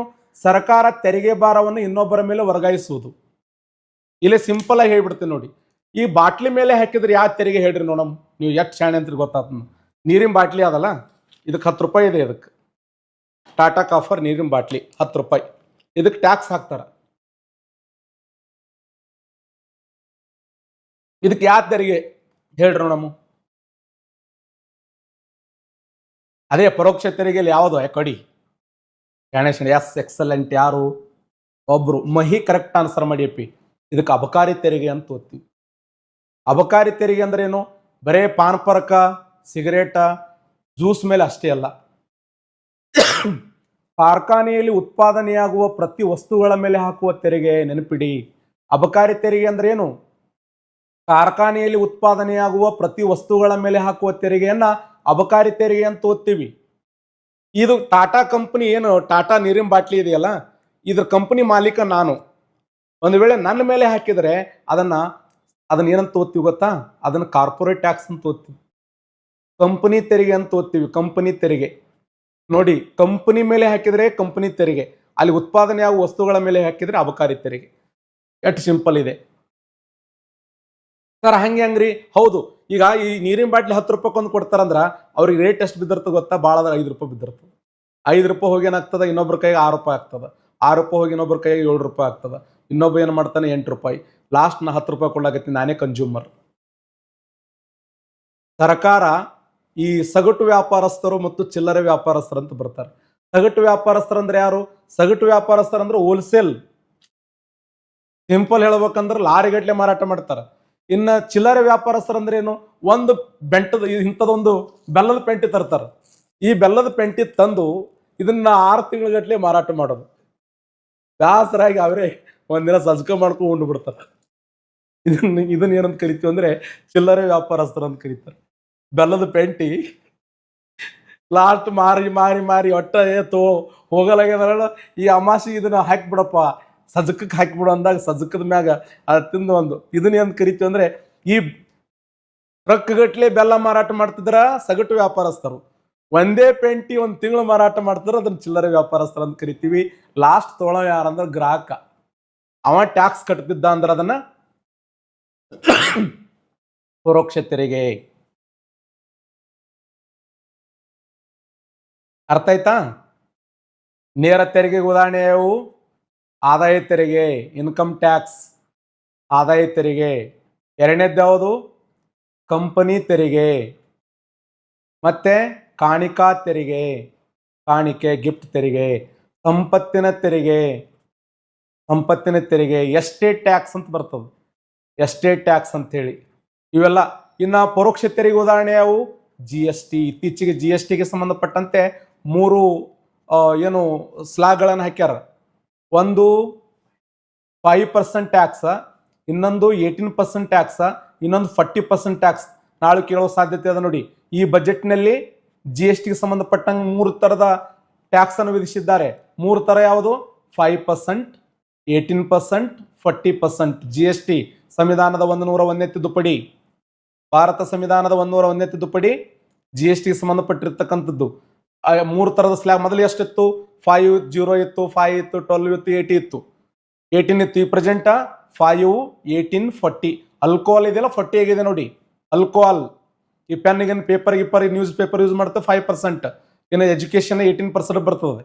ಒಂದು ಸ್ವಲ್ಪ ನೋಡ್ಕೊಡ್ರಿ, ಅದು ಇಂಪಾರ್ಟೆಂಟ್. ಹಾಗಾದ್ರೆ ಸರಿಯಾದಂತ ಉತ್ತರ ಇಲ್ಲ. ನೇರ ತೆರಿಗೆ ಉದಾಹರಣೆ ಯಾವುದು ಅಂತಂದ್ರೆ ಕಾರ್ಪೊರೇಟ್ ಟ್ಯಾಕ್ಸ್. ಕಸ್ಟಮ್ಸ್ ಡ್ಯೂಟಿ ಅಂದ್ರೆ ಏನು? ಸೀಮಾ ಸುಂಕ.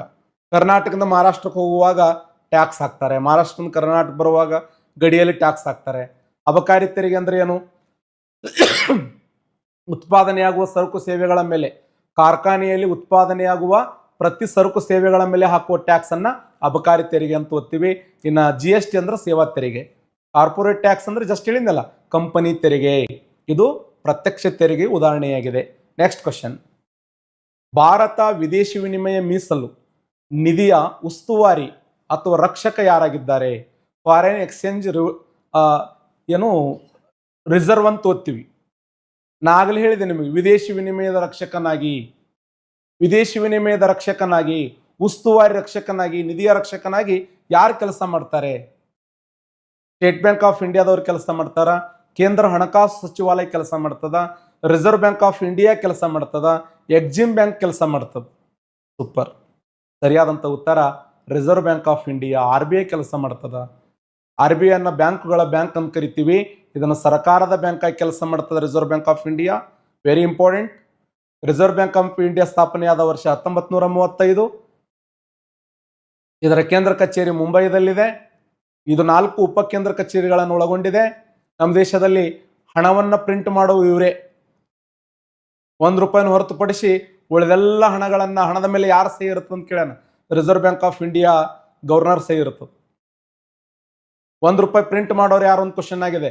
ಕೇಂದ್ರ ಹಣಕಾಸು ಸಚಿವಾಲಯ ₹1 ಪ್ರಿಂಟ್ ಮಾಡ್ತದೆ ನಮ್ಮ ದೇಶದಲ್ಲಿ. ಇಂತೆಲ್ಲ ಸಿಂಪಲ್ ಕ್ವಶನ್ ಕೇಳ್ತಾನೆ. ಬ್ಯಾಂಕ್ಗಳ ಬ್ಯಾಂಕ್ ಅಂತ ಕರೀತಾರೆ. 3 ರೀತಿಯ ಕಾರ್ಯಗಳನ್ನು ಮಾಡ್ತದ. ಒಂದು ಸಾಂಪ್ರದಾಯಿಕ ಕಾರ್ಯ, ಅಭಿವೃದ್ಧಿಯ ಕಾರ್ಯ, ಅಂಕಿ ಸಂಖ್ಯೆಗಳನ್ನು ಸಂಗ್ರಹ ಮಾಡೋದು, ಇತರೆ ಕಾರ್ಯಗಳಂತ ಓದ್ತೀವಿ. ಹಾಗಾದರೆ ಈ ವಿದೇಶಿ ವಿನಿಮಯದ ರಕ್ಷಕನಾಗಿ ರಿಸರ್ವ್ ಬ್ಯಾಂಕ್ ಆಫ್ ಇಂಡಿಯಾ ಕೆಲಸ ಮಾಡ್ತದ. Present $689 billion. ಬಿಲಿಯನ್ ಡಾಲರ್ 4 ರೂಪಗಳಲ್ಲಿ ಪರಿಗಣಿಸ್ತೀವಿ ನಾವು. 1 ಡಾಲರ, 2 ಗೋಲ್ಡ, 3 SDR ಅಂತ ಬರ್ತದೆ, ಸ್ಪೆಷಲ್ ಡ್ರಾಯಿಂಗ್ ರೈಟ್ಸ್ ಅಂತೇಳಿ. ಇನ್ನೊಂದು ಅದೇ IMF ದಲ್ಲಿ ಇನ್ನೊಂದು ಬರ್ತದೆ,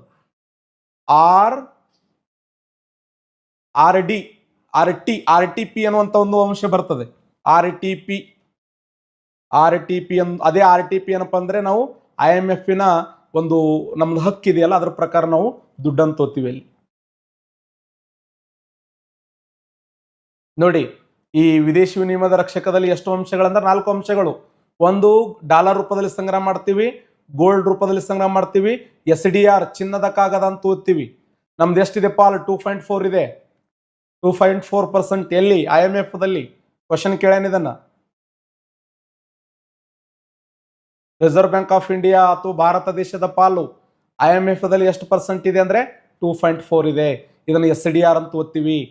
ಇದನ್ನು ಚಿನ್ನದ ಕಾಗದ ಅಂತ ಓದ್ತೀವಿ. ಚಿನ್ನದ ಕಾಗದ. ಓಕೆ, ಇಲ್ಲಿಗೆ ನಾ ಕ್ಲಾಸನ್ನು ಮುಗಿಸ್ತಾ ಇದ್ದೇನೆ. ನಾಳೆ ಒಂದು ವಿಶೇಷವಾಗಿರುವಂಥ ಕ್ಲಾಸ್ ಮಾಡ್ಬೇಕಂತ ಮಾಡೀನಿ. ನಮ್ಮ ಟೆಲಿಗ್ರಾಮ್ ಚಾನಲದಲ್ಲಿ ಅಥವಾ ಯಾರು ಸಬ್ಸ್ಕ್ರೈಬ್ ಆಗಿಲ್ಲ ಅವ್ರು ಸಬ್ಸ್ಕ್ರೈಬ್ ಆಗ್ರಿ, ನೋಟಿಫಿಕೇಶನ್ ಬರ್ತದೆ. ದಯವಿಟ್ಟು ಇನ್ನೂ ಒಳ್ಳೆ ಕ್ಲಾಸ್ಗಳು ನಮ್ಮ ಸಹೋದ್ಯೋಗಿಗಳು ಕೂಡ ಮಾಡ್ತಾ ಇದ್ದಾರೆ. ಆಮೇಲೆ ನಮ್ಮ ವಿಜಯಪುರದಲ್ಲಿ ಇದೇ 70ನೇ ಬ್ಯಾಚನ್ನು ನಾವು ಪ್ರಾರಂಭ ಮಾಡ್ತಾ ಇದ್ದೇವೆ. ದಿನಾಂಕ 9ನೇ ತಾರೀಕು, ಮುಂದಿನ ತಿಂಗಳು 9ನೇ ತಾರೀಕು, 9/7/2026 ನೂತನ ಬ್ಯಾಚ್ ವಿಜಯಪುರದಲ್ಲಿ. KS, ಯಾಕಂದರೆ ಈ ಮತ್ತೆ KS ಕನ್ಫರ್ಮ್ ಆಗುವ ಸಾಧ್ಯತೆಗಳದಾವ. ಎಕ್ಸೈಸ್ ಸಬ್ ಇನ್ಸ್ಪೆಕ್ಟರ್ ಕನ್ಫರ್ಮ್ ಆಗುವ ಸಾಧ್ಯತೆಗಳದಾವೆ. ಎಕ್ಸೈಸ್ ಸಬ್ 265 ಪೋಸ್ಟ್ ಕರೆಯುವಂಥದ್ದು. ಆಮೇಲೆ ಟೀಚರ್ ಪೋಸ್ಟ್ ಕನ್ಫರ್ಮ್ ಆಗ್ತವೆ. ಸಾಕಷ್ಟು ಹುದ್ದೆಗಳು ಕನ್ಫರ್ಮ್ ಆಗುವುದರಿಂದ ಮತ್ತೆ ಧಾರವಾಡದಲ್ಲಿ ಕೂಡ ವಿನೂತನವಾಗಿರುವಂಥ ಬ್ಯಾಚ್, 5ನೇ ಬ್ಯಾಚ್ ಕೂಡ ಅಲ್ಲಿ, 6ನೇ ಬ್ಯಾಚ್ ಕೂಡ ಆರಂಭ ಆಗ್ತಾ ಇದೆ. ಯಾರಿಗೆ ಇಂಟ್ರೆಸ್ಟ್ ಇದೆಯಲ್ಲ ಅವರು ಆಫ್ಲೈನ್ ಕ್ಲಾಸಿಗೆ ಅಟೆಂಡ್ ಆಗ್ಬೋದು. ಎಲ್ಲರಿಗೂ ಒಳ್ಳೆಯದಾಗಲಿ. ನಮಸ್ಕಾರ.